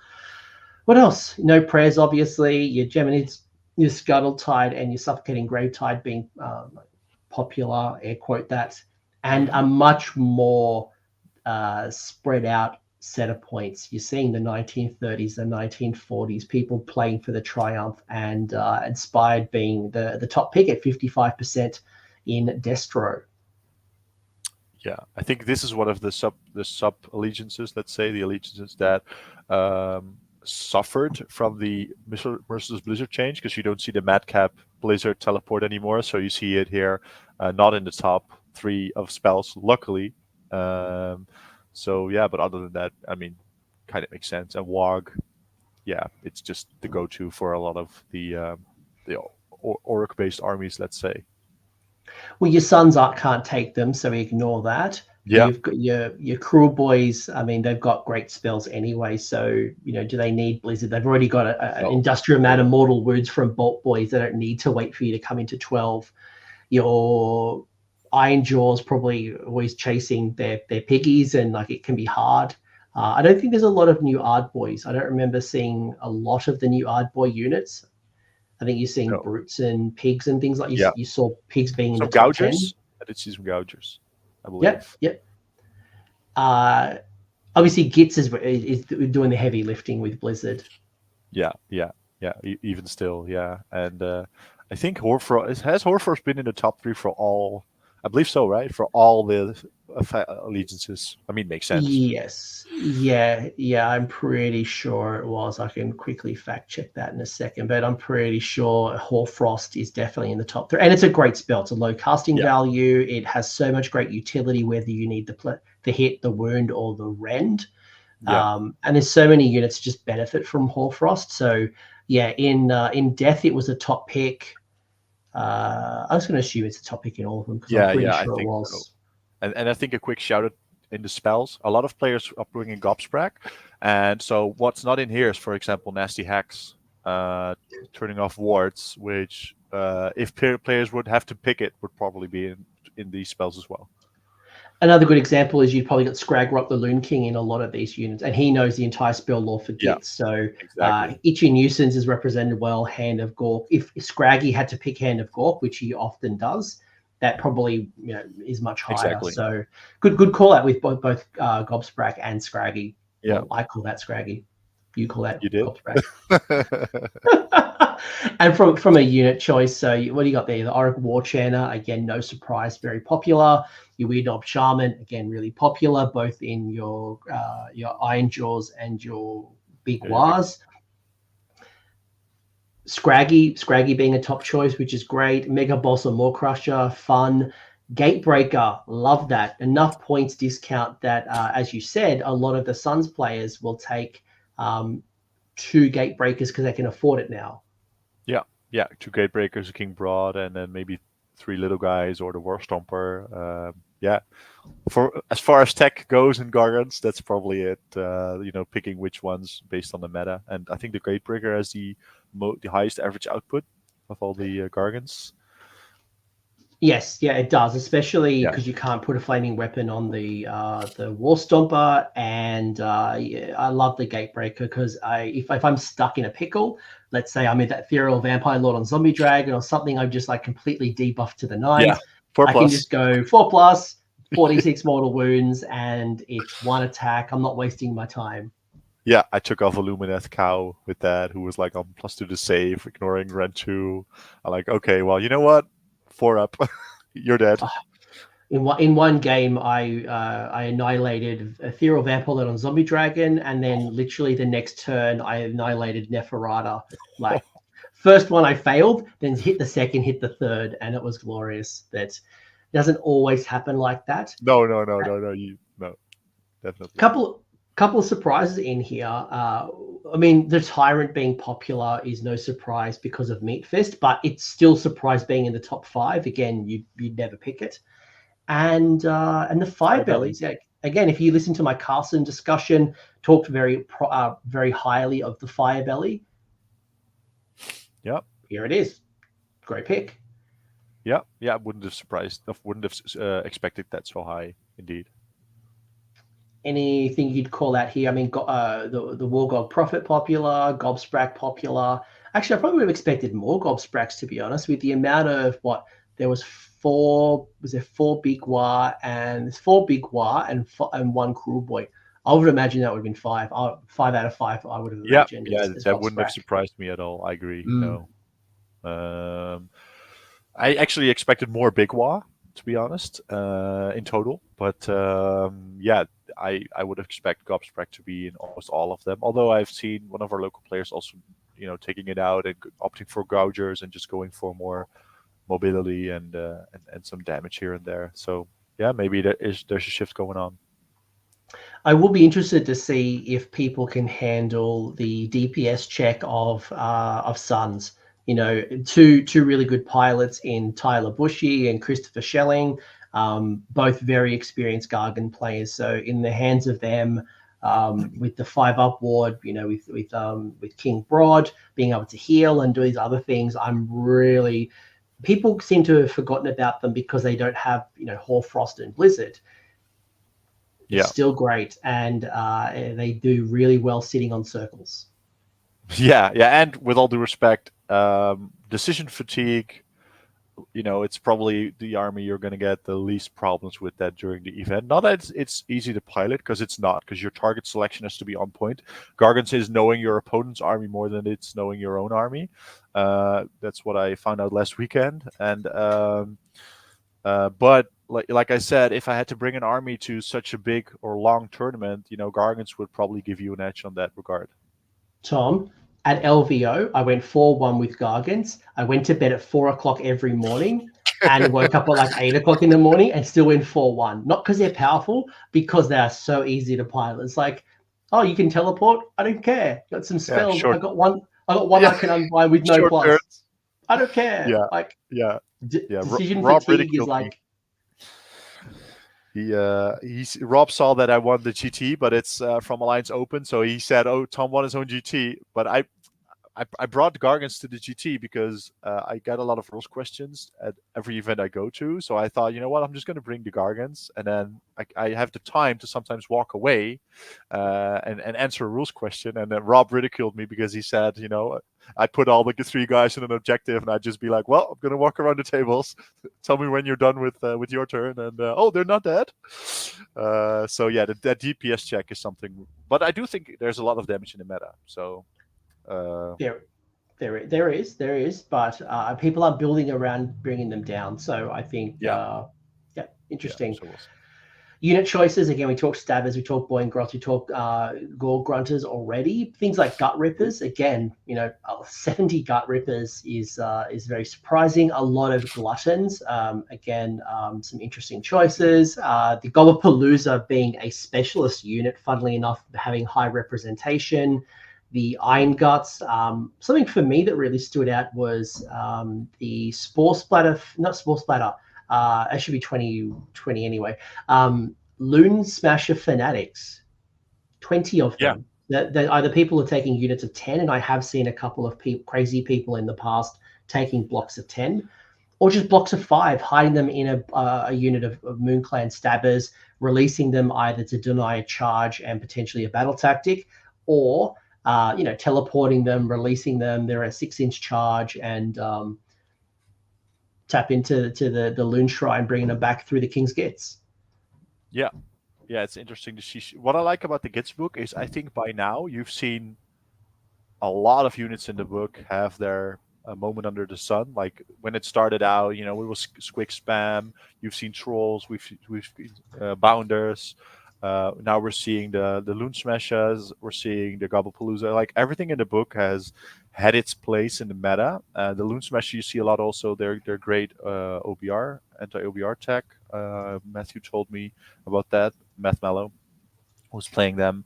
I think their Gobblepalooza should probably be 25. Yeah, that's an error. Yeah, doesn't matter. But I was like, oh yeah, 26 Gobblepalooza. But like Gobblepalooza have been going in and out of lists, but I think they're really good. The buffs they bring, and it's 5 models on an objective again. They don't take up a leader slot, so for your battle regiment or whatever you want to play. So yeah, and then the Cruel Boys Monster Killers surprised me. Can I make 2 other call outs? Sure.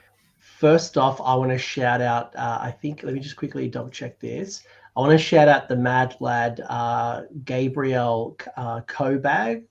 Apologies for not saying your last name correct.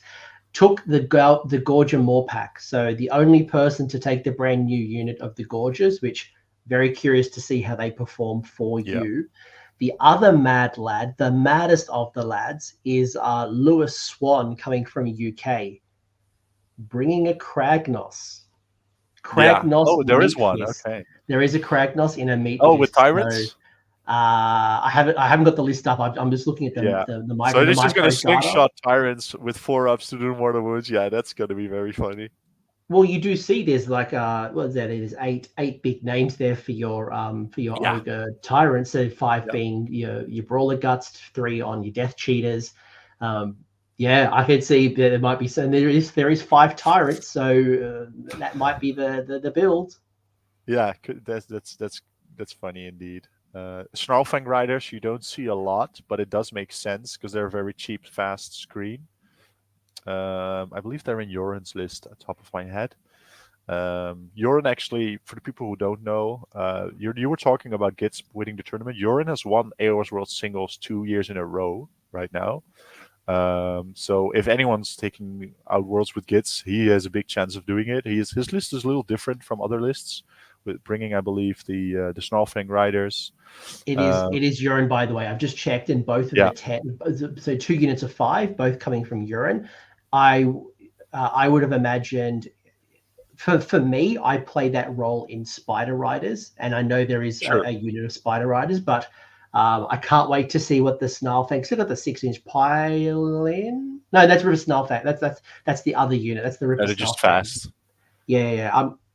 The original Underworlds Warband I'm thinking of. Well, yeah. Talking about stuff you won't be able to buy.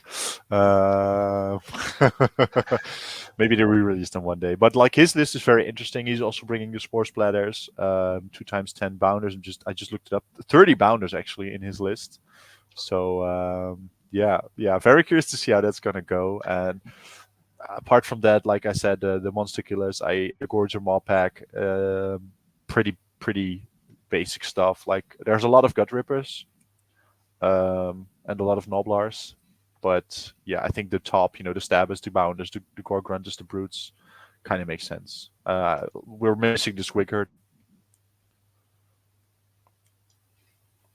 Yeah. There are not any Squiggard, are there? Like 0? No, I don't think so. Well, that's... Poof.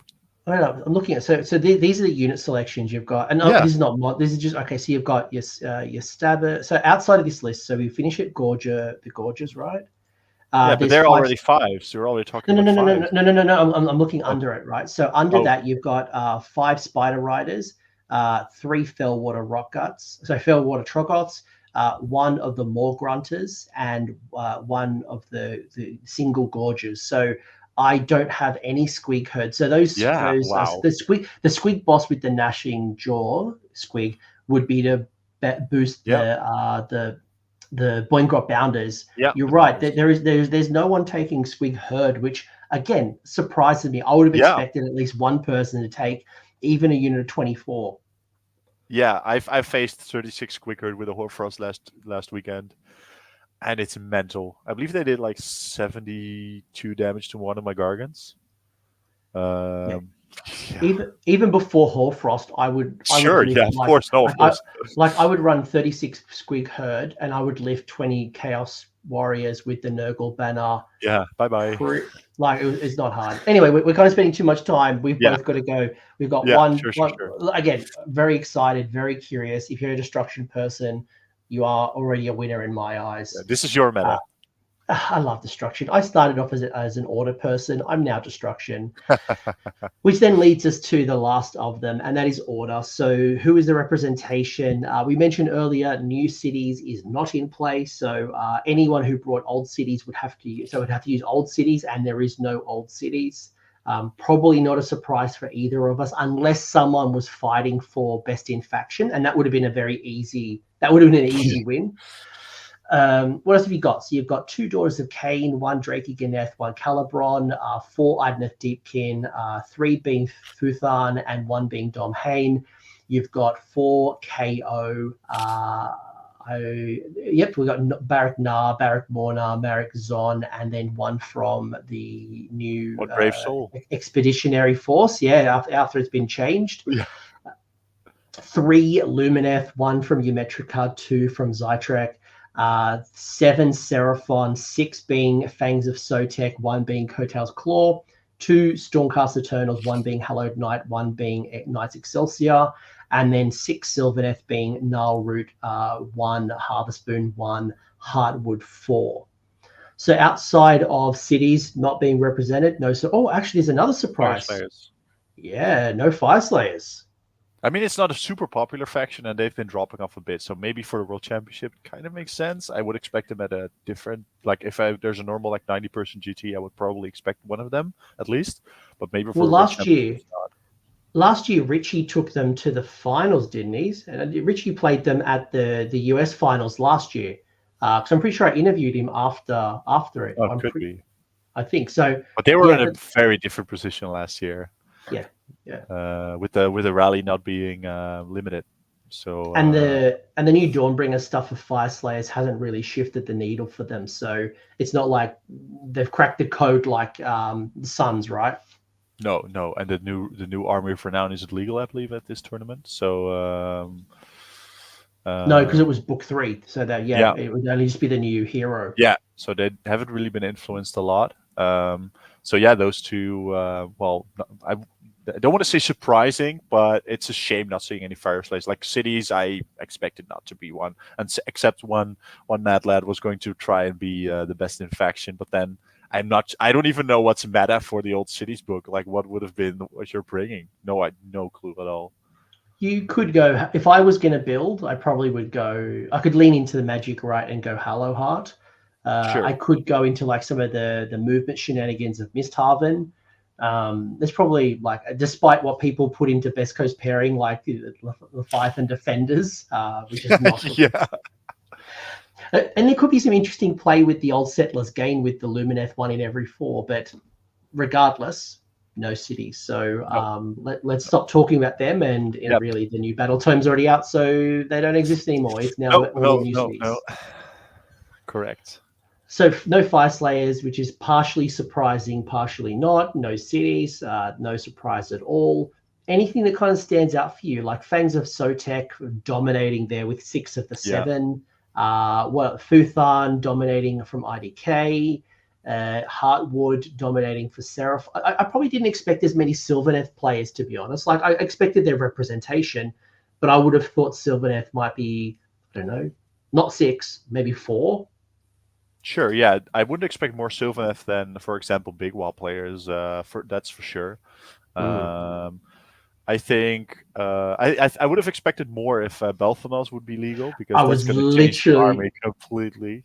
I was literally going to say if Belthanos was in there, I would expect 6 out of 6, but like, he's not. No, I agree. I think the things that stand out most to me is the Sharks. Obviously, we're going to see a lot of Sharks spam lists, but I think 3 out of the 4 Daughters of Cain are Shark spam, and then the other one is I believe Elves. Sorry, you mean Idoneth Deepkin? Sorry, Idoneth. What did I say? You said Daughters of Cain. I'm like, sorry. No, I meant Idoneth. No, sorry. Of course, yeah. All those elves, No, but like Shark spam for Idoneth, I think we've seen them on the up, but seeing 3 of them is something. I'm not sure if it's a good thing for the game, but. Well, it's going to be interesting because, as I mentioned, Aaron and John, 2 really good Idoneth players, are in the same pool. So there is a likelihood that we could have a mirror match in the 5 games of the group. So see who the real king is. Let's see. It could be interesting. It could be very interesting. Definitely. And then for Daughters of Cain, you see Spiros, the Belgium captain, taking Daughters of Cain like he does a lot of the times. And so there's one, I believe it's Witch Elf or Sister of Slaughter spam. And then there's one traditional Snake Lady list. So, no real surprises there. I mean, like Daughters of Cain can still easily score 25 or 28 points every game. The problem is... They're just a little bit squishy, so they don't always make it to turn 5. But they can outscore you pretty easily if you don't pay attention. Spiros has a unit of 30, so there's 70 Witch Elves. Jumping ahead a little, there's 70 Witch Elves, but like most of them are taking them in units of 10. Except Spiros also has a unit of 30 in his Calibron as well. So if they're double blades, I can't remember if they're double blades or blade and shield, but double blades with a high gladiatrix, it just does an incredible amount of damage. Yeah, let's see. I'm just checking real quick. They are double blades. Yeah, sweet. Yeah, you Yeah, put a yeah, high and then blading matrix on them. If Mind Razor happens to go on them, like you just slingshot that unit, and yeah, if they got yeah. a 4-up rally, You're taking something down, definitely. And one thing I also wanted to point out for people that might be interested is you don't see a lot of Lumineth lately do well, but there's been the Rune of Centoy build is on the up a lot. So let me triple check who's playing it. I think it's okay, I'm going to butcher this name. Evariste Moret is playing that certain build that you've been seeing a lot lately, where you can up your list to +2 to +3 to unbind. So you're playing the denial game instead of being the great casting army that we traditionally saw Lumineth as. So I'm personally very interested in how that army is going to perform, or that specific list is going to perform. well, 2 of the 3 lists from Lumineth are coming from France. So both Nicholas and Avarice, whatever you just said, apologies there. They both come from France. So, and I know that they do incredibly well in the world scene. I've seen them put a lot of reps and practice in, and they're very committed. So, and I did do a recent video and revisiting Lumineth. So I think, outside of like the world of techless and where techless is no longer an auto include, people are starting to crack the code with Lumineth, which is very exciting. And again, I'll be curious to see how they play it out. But from some of the top choices, your command trait is Lord of the Celestial Resonance and Shaman of the Shield Land. War Singer is War popping up, which is neat. Your artifacts: Arcane Tome, Space Fold, Stave, Vespral Gem. Battle Regiment are Antorian Acolytes and Warlord. 68%, of the choices coming in for Battle Reg. Again, someone who values a low drop. Spellcasting Savant and the Creeping Glutide being popular grand strats. Your spells, Blizzard, Verdant Blessing, although that doesn't really count. Same as like Speed of Hish, that doesn't really count. Speed of Hawachi, Hoarfrost, Comet's Call. Comet's Call being very popular, no surprise. The hero sniping, wonderful spell that it is. What is it? Spiceform Hive, don't leave a Sylvaneth list without it. Your Blessed Weapons and Translocate. There's only 2 there's only 2 priests, I think, in the army, the Stormcast. So popular there. What else? Army lists, 1970 or higher, and then Inspired being really popular. Yeah, I think no real surprises. Seraphon being one of the most popular Order armies.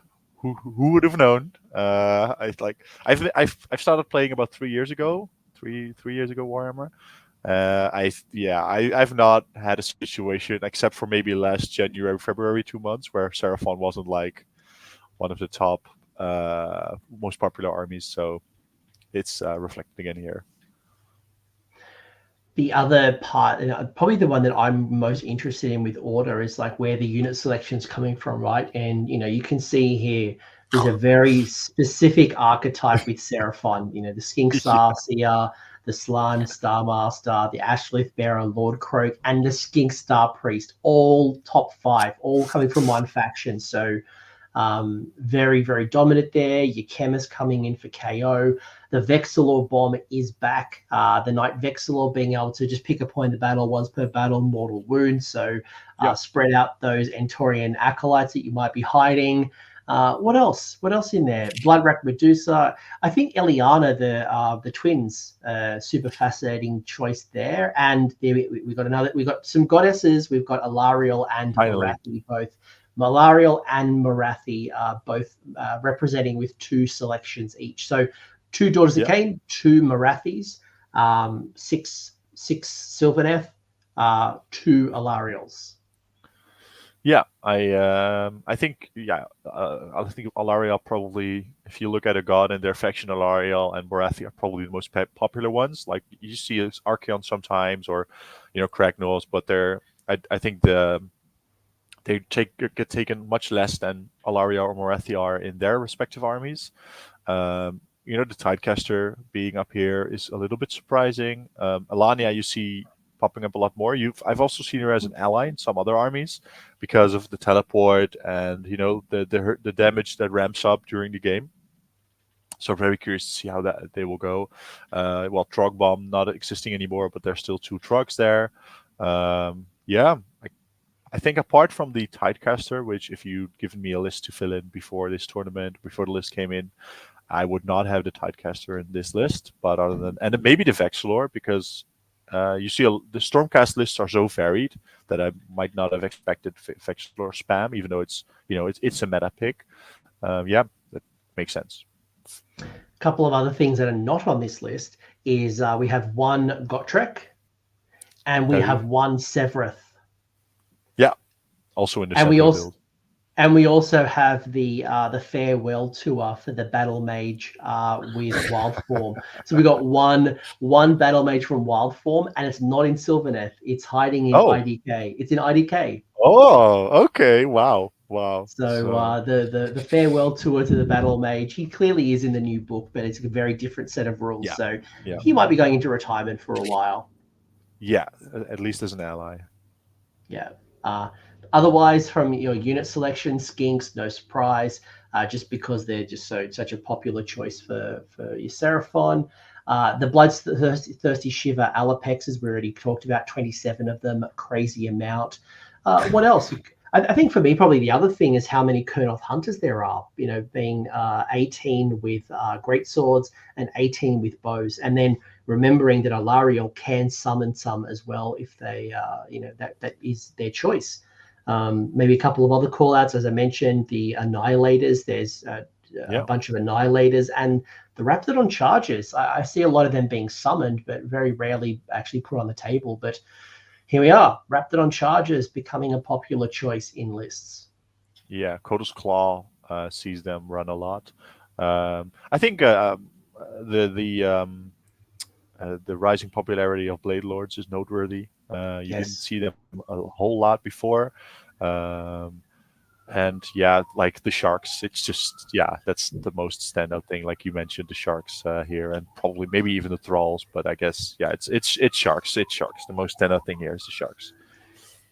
Also, big love to Mike Stewart, John Anderson, Jason Wang, and Aaron Newbaum, who all took a Leviathan turtle. So there are 4 turtles. There are 4 Ninja Turtles. So each of them have to take one of them. And if you were real IDK players, you'd all have a Ninja Turtle bandana to represent who is Leonardo, who's Raphael, who's Michelangelo.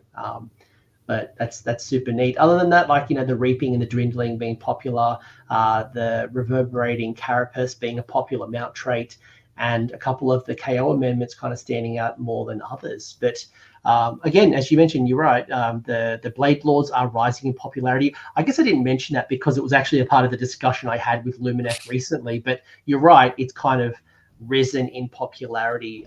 Not as many of the Sentinels, or unless I'm blind, I'm not seeing a lot of Sentinels. Dead in the water currently in the meta. Shout out to the Dryads as well up there. Little old humble Dryads. There's 40 of them. Well, there's going to be more because Ilaria might summon them as well. So and if there's a Lady of Vines, she might summon them too. Is there a Lady of Vines? I think there might be one. I think there might be, maybe. Let me have a look. Let me have a quick look. Put me on the spot, man. You're embarrassing me in front of my people. Yeah, there's one Lady of Vines. There's also one guard. There's also one Guard of Steel Soul. There's one Avalanor. There's one Eidolon of Mathland, Aspect of the Storm. There's also shout out to who's this person? Shout out to Alexis Hairbrick, who's taking Indrasa. Oof. That's a spicy little pick. Yeah, what I just realized, there are not a lot of dragons. There's no, and I was actually just thinking, if this was Dawnbringers 3, would people take dragons? Probably not the sub-faction, but at least would they be taking their dragon priest? And I think the short answer is yes. Yes, they would. Yeah, Belthanos and the dragon priest would probably be in here somewhere. Very, very popular choices, and obviously cities as well. But that's all the data and that's all the stats, and maybe kind of wrap it up. And again, I've got to go to bed. You've got to go spend time with the family. I'm literally, if you're watching this, I'm probably on a plane. I'm actually going to plan to release it when I'm literally flying over to your country in America. Is there anything that you kind of want to say anything that you're most excited about, or anything that you'd want to say to the peeps to bring it home? Right. So the thing I'm most excited about is actually that I do Worlds, so I see a lot of the European players and US players and Australian players once per year, and now having the opportunity to see them again next week, and then seeing you and seeing Gareth and the rest of the team, obviously that's I'm like secretly, and I love Warhammer, but that's the part I'm most excited about, because in the end Warhammer 3 is just one big social party that also happens to have models killing each other on the table. So I'm very excited about that. I'm excited to see the off-meta picks, how they're going to do. And yeah, in general, I've actually, because I'm from Europe, I've never been to an actual GW event as well. So I'm very curious to see, how that's different from events we do here. Yeah, so very excited overall, as you can probably tell. Yeah, I'm actually very similar to you. I've actually never been to a GW event. So I think you, myself, both being independent TOs coming to the event, I think we can teach them some things, but Yes. equally, I think we can learn some things. And I guess, I can come back to Australia and impart some of the wisdom that I have learned. And again, as I've said all the time, high tide lifts all boats, and kind of understand, and hopefully, we can. High tide brings sharks, but hopefully we can influence them so we can share some of the things that we think work better. And I know I don't want to get into this, but this morning I woke up and I saw a discussion around there not being chess clocks. And for some people, that's a real issue. For other people, look, they're proficient and they're not concerned about someone taking up more time than others. And I don't think anyone's built a list to naturally take up more of the clock, even if they did. But if it comes to that, or there's improvements that we can make that suggestion based off our observations. But this is the first of the technically the World Championships of Warhammer. It seems like it's here to stay. And I'm looking forward to seeing it growing and meeting everyone either for the first time or reconnecting since the last time I saw them. I know I've already got a gym session set up with Chuck Moore that, we caught up at Adepticon many years ago, the Battle of the Pop Stars, where my Britney Spears defeated his Taylor Swift. So Britney is clearly the goddess of pop. But we're going to have a gym session, and there'll be stuff that happens outside of the tournament. I know I'm going to the NBA, and we're going to the NBA. We're going to watch some basketball, and it's all the other things that happen outside of the tournament. So even if you're not going to the World Championships, I think, for people who are on the fence or never been to a tournament, I think it's less about the war dollies. It's less about, going 5-0. It's a whole social aspect, and people put trivias on, and all the lunch discussions and all the things that happen around it make tournaments a wonderful experience. And yeah, you win some games, you lose some games, but you build connections, and the next event you come to, hey, we had a chat before. Hey, I'm less intimidated to talk to you because we've built some rapport over time. Yeah, 100 perfect. Perfect points. If people want to chat to you more, where can they find you? Right. So you can find me on Twitter. You can either look for my name or look for Alliance Open Tom. If you are interested in one of our events, you could look at the alliancearmory.net. We have a big GT in February for people in Europe or people outside of Europe that want to fly in. And for AoS Worlds, it's just aosworlds.com. I think that's the most important one because, the team pack is out now. We've made terrain maps, so if you want to play with terrain maps in your local tournaments or just at your local table, you can grab the World's terrain maps from there. But yeah, the easiest way is on Twitter or X. I have to say X for as long as it exists, because everyone's constantly shouting that X is gonna disappear soon or whatever. But we'll see. It's not. Musk is going to double down on it. But look, I'm really excited. Hopefully one day I get to come to Worlds and represent Malta, which is where I want to represent. One day I'll bring my tiny little island country up and we'll claim victory for, we did it in the World War II with, the St. Julian and the St. George's Cross. We'll do it again at Worlds. Rally my little island country. But Tom, I can't wait to see you in a couple of days. If you are at Atlanta, come say hello. If you are in the local area and you don't have an invitation, you are able to come over and actually watch the games and meet people. So feel free to come over to. It's actually no cost, so you can come walk around. Just obviously be respectful of the players and don't bother them too much, especially during the game. But come check it out. And if you are not in Atlanta, go check out your own tournament. Go find out what's happening in your local scene, and I'm sure there'll be a lot of similar experiences. But Tom, I'm going to go to bed.